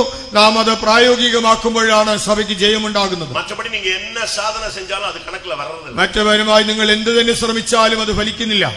ஒரு 2-3 வசனங்களோடு நான் முடிக்க விரும்புகிறேன். 2-3 വാക്യങ്ങൾ പറഞ്ഞ് അവസാനിപ്പിക്കാം. மார்க் 16-17 படி ஒரு விசுவாசியினுடைய அடையாளம், முதல் சைன், മർക്കോസ് ஒயிட் அண்ட் ஒயிட்டோ இல்லாவிட்ட மீசி எடுக்கிறதோ நகை எடுக்கிறதோ, முதல் அடையாளம் அவனுடைய ஊழியத்துக்கும் ஜீவியத்துக்கும் விரோதமான ஆவியை തുരത്തുவது. മർക്കോസ് 16:17 വായിക്കുമ്പോൾ ഒരു വിശ്വാസം എന്നുള്ളതിന്റെ ആദ്യത്തെ അടയാളം വെള്ളയും ധരിക്കുന്നതോ ആഭരണം മാറ്റുന്നതോ മീശ എടുക്കുന്നതോ അല്ല, ഭൂതങ്ങളെ പുറത്താക്കുക എന്നുള്ളതാണ്. ലൂക്കാ 11:20 படி, ലൂക്കോസ് 11:20 പ്രകാരം, നിങ്ങൾ சரியா பிசாசை துரத்தி பாருங்க, தேவனுடைய ராஜ்யம் உங்களுக்குள் வருகிறது. നിങ്ങൾ ശരിക്കും പിശാചിനെ ഓടിച്ചു നോക്കുക, ദൈവരാജ്യം നിങ്ങളിൽ വരും. சரியான அபிஷேகம், நீ அந்த ஆவியை துரத்த உனக்குள்ள அனாயிண்டிங் இறங்கிட்டே இருக்கும். നിങ്ങൾ ആത്മാവിനെ പുറത്താക്കും തോറും നിങ്ങളിൽ അഭിഷേകം ഇറങ്ങും. ലൂക്കാ 10:20 படி பார்க்கும் பொழுது, ലൂക്കോസ് 10:20 പ്രകാരം, நீங்கள் பிசாசை துரத்துங்க, அதுக்காக சந்தோஷப்படாதீங்க. உங்களுடைய பெயர் பரலோகத்தில் எழுதப்படுகிறது. നിങ്ങൾ പിശാചിനെ പുറത്താക്കുമ്പോഴും അതിനെ ചൊല്ലി സന്തോഷിക്കേണ്ട, സ്വർഗത്തിൽ നിങ്ങളുടെ പേരെഴുതുന്നതിൽ സന്തോഷിക്കുക. சரியா பிசாசை துரத்துனாதான் പെർഫെക്ഷൻ വരുമെന്ന് ബൈബിൾ சொல்லுகிறது. പിശാചിനെ ശരിക്ക് പുറത്താക്കിയെങ്കിൽ മാത്രമേ പൂർണ്ണതയുണ്ടാകൂ എന്ന് ബൈബിൾ പറയുന്നു.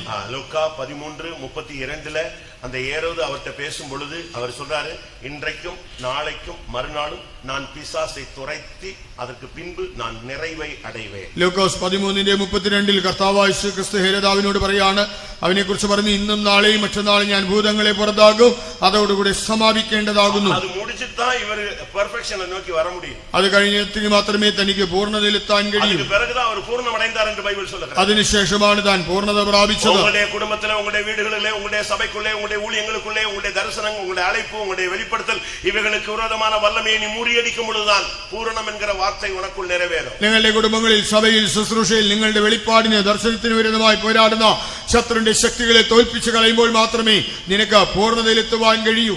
നാം തുരത്ത വേണ്ടും, നമുക്കുള്ളിരുന്ന് തുരത്തപ്പെട വേണ്ടും. നാം പുറത്താക്കുന്നതോടൊപ്പം നമ്മിൽ നിന്നും പുറത്താക്കപ്പെടണം. മാർക്ക് 16:10 பார்க்கும் பொழுது உயிர்த்தெழுந்த இயேசு சீடர்களுக்கோ இல்லாவிட்டால் மற்ற பெரிய பெரிய ஆட்களுக்கோ தரிசனமாகவில்லை. மகதலேனா மரியாள் என்கிற ஒரு பெண்ணுக்கு மார்க் 16:10 அவளுக்கு முதல் உயிர்த்தெழுந்த இயேசு தரிசனமானது மகதலேனா மரியாளுக்கு. കാരണം കീഴെ എഴുതിയിരിക്കെ അവളിടത്തിലിருந்து 7 ആവികളെ അവർ തുരത്തിയിരുന്നു. മർക്കോസ് 16:10 വായിക്കുമ്പോൾ കർത്താവായ യേശുക്രിസ്തു ഉയർത്തെഴുന്നേറ്റിട്ട് താൻ പ്രത്യക്ഷനായത് പ്രധാന ശുശ്രൂഷകർക്കോ മറ്റു പ്രധാനികൾക്കോ അല്ല, താൻ മഗ്ദലക്കാരത്തി മറിയയ്ക്കാണ് പ്രത്യക്ഷനായത്. അതിന്റെ കാരണം അവിടെ പറഞ്ഞിട്ടുണ്ട്. അവളിൽ നിന്ന് 7 ഭൂതങ്ങൾ പുറത്താക്കപ്പെട്ടിരുന്നു. ഉங்களுக்குள்ளே எத்தனை பேர் இந்த வசனத்தின் அடிப்படையில் நம்மை சரிப்படுத்தி ஜெயிக்க விரும்புகிறீர்கள்? എത്ര പേർ ഈ വചനപ്രകാരം ജീവിതത്തെ ക്രമപ്പെടുത്തി ജയമെടുക്കുവാൻ ആഗ്രഹിക്കുന്നു? 40 വയസ്സാனதான் பிசாசு துரத்தணும்ல. அபிஷேகம் பெற்ற விசுவாசித்த வசனத்தை கையில் எடுத்தா நீங்கள் பிசாசை ஜெயிக்கலாம். 40 കൊല്ലം കഴിഞ്ഞിട്ടേ പിശാചിനെ പുറത്താക്കാൻ കഴിയുന്നൊന്നുമില്ല. നിങ്ങൾ അഭിഷേകം പ്രാപിച്ചതായ വിശ്വാസിയാണെങ്കിൽ വചനം കയ്യിലെടുത്താൽ പിശാചിനെ പുറത്താക്കാം. சரி, இன்றைக்கு நாம் முதலாம் நாள் கூட்டத்துக்கு வந்திருக்கிறோமே, நம்மில் எத்தனை பேர் நம்முடைய வீடுகளிலே இந்த ஆவிகள், இந்த வல்லமைகள் நம்முடைய பிள்ளைக்குள்ளேயோ, புருஷனுக்குள்ளேயோ, மனைவிக்குள்ளேயோ, தொழிலுக்குள்ளேயோ, ஊழியத்துக்குள்ளேயோ, ജീവിതത്തിലേയോ, ശരീരത്തിലേയോ, മനതിലേയോ எங்கெல்லாம் இந்த தாக்குதலை உணர்கிறோம்? അതെ, ഇന്ന് ആദ്യമായിട്ട് നമ്മുടെ യോഗത്തിൽ വന്നിരിക്കുന്നതിൽ എത്ര പേർ നമ്മുടെ കുടുംബങ്ങളിലോ, നമ്മുടെ മക്കളിലോ, അല്ലെങ്കിൽ നമ്മുടെ കുടുംബജീവിതത്തിലോ, നമ്മുടെ മനസ്സിലോ, നമ്മുടെ പ്രവർത്തനങ്ങളിലോ എവിടെയെല്ലാം ഈ പിശാചിന്റെ ആക്രമണം ഉണ്ടെന്ന് എത്ര പേർ മനസ്സിലാക്കുന്നു? அப்படி உணர்றவங்க கண்களை மூடி அப்படியே கையை உயர்த்துங்க பார்க்கலாம். நாங்க உங்களுக்காக ஜெபிக்க போறோம். ஒரு சக்தி உனக்குள்ள இறங்கும். இந்த கட்டு இன்றையோட அழிக்கப்படட்டும். இன்றைக்கு பிசாசின் தலையை நசுக்கிற ஒரு டைமாக മാറട്ടെ. അങ്ങനെയുള്ളവർ മുഴങ്കാലിന് കൈകൾ ഉയർത്തി പ്രാർത്ഥിക്കുക. ഞങ്ങൾ നിങ്ങൾക്കായി പ്രാർത്ഥിക്കും. ഇന്ന് ദൈവം നിങ്ങളെ വിടുവിക്കും. ദൈവത്തിന്റെ ശക്തി നിങ്ങളിൽ വരും. പിശാചിന്റെ ശക്തി പുറത്താക്കപ്പെട്ട് അവന്റെ തലയെ ചതയ്ക്കുന്ന ഒരു സമയമായി ഇത് മാറും. எந்த இடத்துல அந்த வல்லமையை நீங்க ஃபீல் பண்றீங்களோ அதை நினைச்சு கையை உயர்த்துங்க. தேவனுடைய அபிஷேகத்துக்கு கொஞ்ச நேரம் இடம் கொடுங்க. ഏത് മേഖലയിലാണ് ഈ ശക്തി പ്രവർത്തിക്കുന്നത് മനസ്സിലാക്കി നിങ്ങൾ കൈ ഉയർത്തുക. അല്പസമയത്തിനുള്ളിൽ ഒരു അഭിഷേകം ഇവിടെ ഇറങ്ങും. சிலுவையிலே ஜெயத்தின் கொடியை ஏற்றினவர் அதே ஜெயக்கொடியை உங்க கையில கொடுத்து நீங்க உயர்த்தணும். சபை ஜெயிக்கணும்னு விரும்புகிறார். ക്രൂശിൽ ജയക്കൊടി ഉയർത്തിയവൻ നിങ്ങളുടെ കയ്യിലും ആ കൊടി തന്ന നിങ്ങൾ അതിനെ ഉയർത്തണമെന്നും സഭ ജയിക്കുമെടുക്കണമെന്നും ആഗ്രഹിക്കുന്നു. நான் ஒரு கேள்வி கேட்கிறேன். ഞാനൊരു ചോദ്യം ചോദിക്കട്ടെ? ஒரு நிமிஷம் கைகளை கீழே போடுங்க. ഒരു നിമിഷം കൈ താഴ്ത്തുക. உங்களுடைய வீட்லயோ, தொழிலையோ, பிள்ளைகளுக்குள்ளேயோ எங்கேயோ ஒரு விதமான ஒரு வல்லமை, அந்நிய சக்தி எனக்கு விரோதமா, என் குடும்பத்துக்கு விரோதமாய் போராடுகிறத என் ஊழியத்துல கூட நான் ஃபீல் பண்றேன் அப்படிங்கிறவங்க தயவு செய்து உங்களுடைய வலது கரத்தை மட்டும் உயர்த்து. നിങ്ങളുടെ വീട്ടിലോ, നിങ്ങളുടെ തൊഴിലിലോ, നിങ്ങളുടെ കുടുംബത്തിലോ, നിങ്ങളുടെ മക്കളിലോ, നിങ്ങളുടെ ശുശ്രൂഷയിലോ ഏതോ ഒരു ദുരാത്മാവ് പോരാടുന്നു എന്ന് മനസ്സിലാക്കുന്നവർ ലജ്ജിക്കാതെ നിങ്ങളുടെ വലം കൈ ഉയർത്തിപ്പിടിക്കുക. என்றைக்கு இந்த வல்லமையை மேற்கொள்ள போகிறீர்கள்? നിങ്ങൾ എന്നിതിനെ ജയിക്കും? இன்னும் எத்தனை கன்வென்ஷனுக்கு பிறகு இந்த வல்லமையை நீங்க மேற்கொள்ள போறீங்க? ഇനി എത്ര കൺവെൻഷൻ കഴിഞ്ഞിട്ടാണ് ജയിക്കാൻ പോകുന്നത്? இன்னைக்கு உனக்கு கொடுத்திருக்கிற பிராமிஸ், ഇന്ന് നിനക്ക് നൽകുന്ന വാഗ്ദത്തം, കൺവെൻഷനിലെ 2021 ഫസ്റ്റ് നാൾ ദേവൻ ഉനക്ക് കൊടുക്കുന്ന വാർത്ത, സാത്താനെ മകനെ മകളെ ഉൻ കാലിൻ കീഴെ ഞാൻ നശിക്കി പോടുവേ. 2021 കൊട്ടാരക്കര കൺവെൻഷന്റെ ആദ്യത്തെ ദിവസത്തിൽ ദൈവം നിനക്ക് നൽകുന്ന വാഗ്ദത്തമാണ്, മകനെ മകളെ, ഇന്ന് സാത്താനെ നിന്റെ കാൽ കീഴെ ചതച്ചു കളയും. എത്ര പേർ இந்த വചനങ്ങളെല്ലാം ഇറുക പിടിക്ക പോறீங்க? എത്ര പേർ ഈ വചനങ്ങളെ മുറുകെ പിടിക്കും? உங்களுக்குள்ள அபிஷேகம் இருந்தா கொஞ்சம் அதை வெளியே கொண்டு வாங்க. നിങ്ങളിൽ അഭിഷേകമുണ്ടെങ്കിൽ അതിനെ പുറത്തേക്ക് കൊണ്ടുവരിക. மேற்கொள்ளுகிற வசனம் தெரிஞ்சாத வாயை திறந்து உச்சரியுங்க. പിശാചിനെ തോൽപ്പിക്കാനുള്ള വചനം ലഭിച്ചാൽ വായ് കൊണ്ട് ഏറ്റുപറയുക. യേശുവിൻ നാമത്തെ യൂസ് பண்ணுங்க. യേശുവിന്റെ നാമം ഉപയോഗിക്കുക. செய்வனை வல்லமைகள் ஓடட்டும். ആഭിചാര ശക്തികൾ ഓടട്ടെ. இந்த தேசத்திலே போராடுகிற வல்லமைகள் நசரேயனாகிய இயேசுவின் நாமத்திலே சாத்தான் மின்னலை போல விழுவானாக. ദേശത്തിൽ പോരാടുന്ന ദുഷ്ടശക്തികൾ നസ്രാനായ യേശുവിന്റെ നാമത്തിൽ സാത്താൻ മിന്നൽ പോലെ താഴെ വീഴട്ടെ. ஒரு அபிஷேகத்தோட நீ வீட்டுக்கு போ, இன்றோடு நீ ஜெயிப்பாய். ഒരു അഭിഷേകത്തോടെ വീട്ടിൽ പോ, നീ ഇന്നു മുതൽ ജയിക്കും. இன்றையிலிருந்து ஒரு அபிஷேகம், இந்த சபை ஜெயிக்க வேண்டும். എന്ന് ലഭിക്കുന്ന അഭിഷേകം സഭ ജയിക്കണം. இந்த கொட்டாரக்கர ஊழியம் ஜெயிக்க வேண்டும். കൊട്ടാരക്കര വേല ജയിക്കട്ടെ. ஊழியர்கள் ஜெயிக்க வேண்டும். ശുശ്രൂഷകർ ജയിക്കട്ടെ. ஒரு தேவனுடைய பிள்ளையும் ஜெயிக்க வேண்டும். ഓരോ ദൈവ പൈതലും ജയിക്കട്ടെ. ஜெயத்தின் கொடியை கையில் எடுங்க. ജയത്തിന്റെ കൊടി കയ്യിലെന്താ? ஆவியானவர் வெள்ளம் போல சத்துரு வரும் பொழுது ஆவியானவர் கொடி ஏற்றட்டும். അതേ ദൈവശക്തി വരുമ്പോൾ ആ ദൈവത്തിന്റെ ആത്മാവ് കൊടി ഉയർത്തട്ടെ. நான் திரும்பவும் சொல்லுகிறேன், വീണ്ടും പറയട്ടെ, முடிஞ்சா முழங்கால் போட்டு அந்த ஆவியை எதிர்த்து நில்லு. കഴിയുമെങ്കിൽ മുഴങ്കാലിൽ നിന്ന് ആ ദുരാത്മാവിനോട് എതിർക്കുക. சரியான ஒரு அக்கினி அபிஷேகம் உனக்குள்ள வரட்டும். ശരിയായ അഗ്നി അഭിഷേകം നിന്നിൽ വരട്ടെ. இனி மௌனமாய் இருக்க கூடாது. ഇനി മൗനമായിരിക്കരുത്. இனி அமைதியா இருக்க கூடாது. ഇനി മിണ്ടാതിരിക്കരുത്. அக்கினி உள்ள வரட்டும். നിന്റെ ഉള്ളിൽ തീ വരട്ടെ. வசனத்தை கையில எடுங்க. നിങ്ങൾ വചനം കയ്യിലെടുക്കുക. அபிஷேகத்தை கையில எடுங்க. അഭിഷേകം കയ്യിലെടുക്കുക. இயேசுவின் நாமத்தை கையில எடுங்க. യേശുവിന്റെ നാമം കയ്യിലെടുക്കുക. ஜெயத்தின் கொடியை கையில் எடுப்போம். ജയത്തിന്റെ കൊടി കയ്യിലെടുക്കുക. இன்றைக்கு ஜெயம், எப்பொழுதும் ஜெயம். ഇന്ന് ജയം, എന്നും ജയം. எல்லா இடங்களிலும் நம்மை வெற்றி சிறக்க பண்ணுகிறவர் இந்த முதலாம் நாள் கூட்டத்திலே ஜெய கொடியோடு வந்திருக்கிறார். എല്ലായിടത്തും ജയോത്സവമായി നടത്തുന്നവൻ ഈ ഒന്നാം യോഗത്തിൽ ജയാളികളാ ജയക്കൊടിയോട് വന്നിരിക്കുന്നു. ஒரு நிமிஷம் வாயை திறந்து அந்நிய பாஷை பேசுங்க ഒരു பாக்கலாம். നിമിഷം വായ തുറന്ന് അന്യഭാഷ പറയുക. இன்னும் சத்தமாக அந்நிய பாஷை பேசுங்க. ഉച്ചത്തിൽ അന്യഭാഷ പറയുക. அவன் வார்த்தை அபிஷேகத்தை கேட்டு கேட்டு பிசாசு வான மண்டலங்களில் உள்ள பொல்லாத ஆவிகள் ஓடன. നിന്റെ അഭിഷേകത്തിന്റെ ശബ്ദം കേട്ട് ആ സ്വർലോകങ്ങളിലെ ദുഷ്ടാത്മസേനകൾ ഓടട്ടെ. வியாதியை எதிர்த்து நில்லு. യോഗത്തോട് നിൽക്കാം. பிசாசை எதிர்த்து நில்லு. സാധനോട് നിൽക്കാം. இயேசுவின் நாமத்தில் ஜெயம். യേശുവിന്റെ നാമത്തിൽ ജയം. எந்த வல்லமைக்கும் உன்னை மேற்கொள்ள அதிகாரம் கிடையாது. പരിശുദ്ധിക്ക് നിന്നെ തോൽപ്പിക്കുവാൻ അധികാരമില്ല. அந்தகார வல்லமைகளை மேற்கொள்ள நான் உனக்கு அதிகாரம் கொடுத்திருக்கிறேன். അന്ധകാരശക്തികളെ ജയിക്കുവാൻ നിനക്ക് അധികാരം തന്നിട്ടുണ്ട്. சபையை அபிஷேகத்தினால் நிரம்ப. സഭയെ അഭിഷേകത്തിൽ നിറയുക. ஊழியர்களை அபிஷேகத்தில் நிரம்புங்க. ശുശ്രൂഷകരെ അഭിഷേകത്തിൽ നിറയുക. இந்த தேசத்தின் அதிபதி விழுந்து போனான். ദേശത്തിന്റെ അധിപതി വീണുപോയി. இந்த தேசத்தின் வல்லமை விழுந்து போனது. ദേശത്തിന്റെ ശക്തി വീണുപോയി. ஹalleluya. Right hit.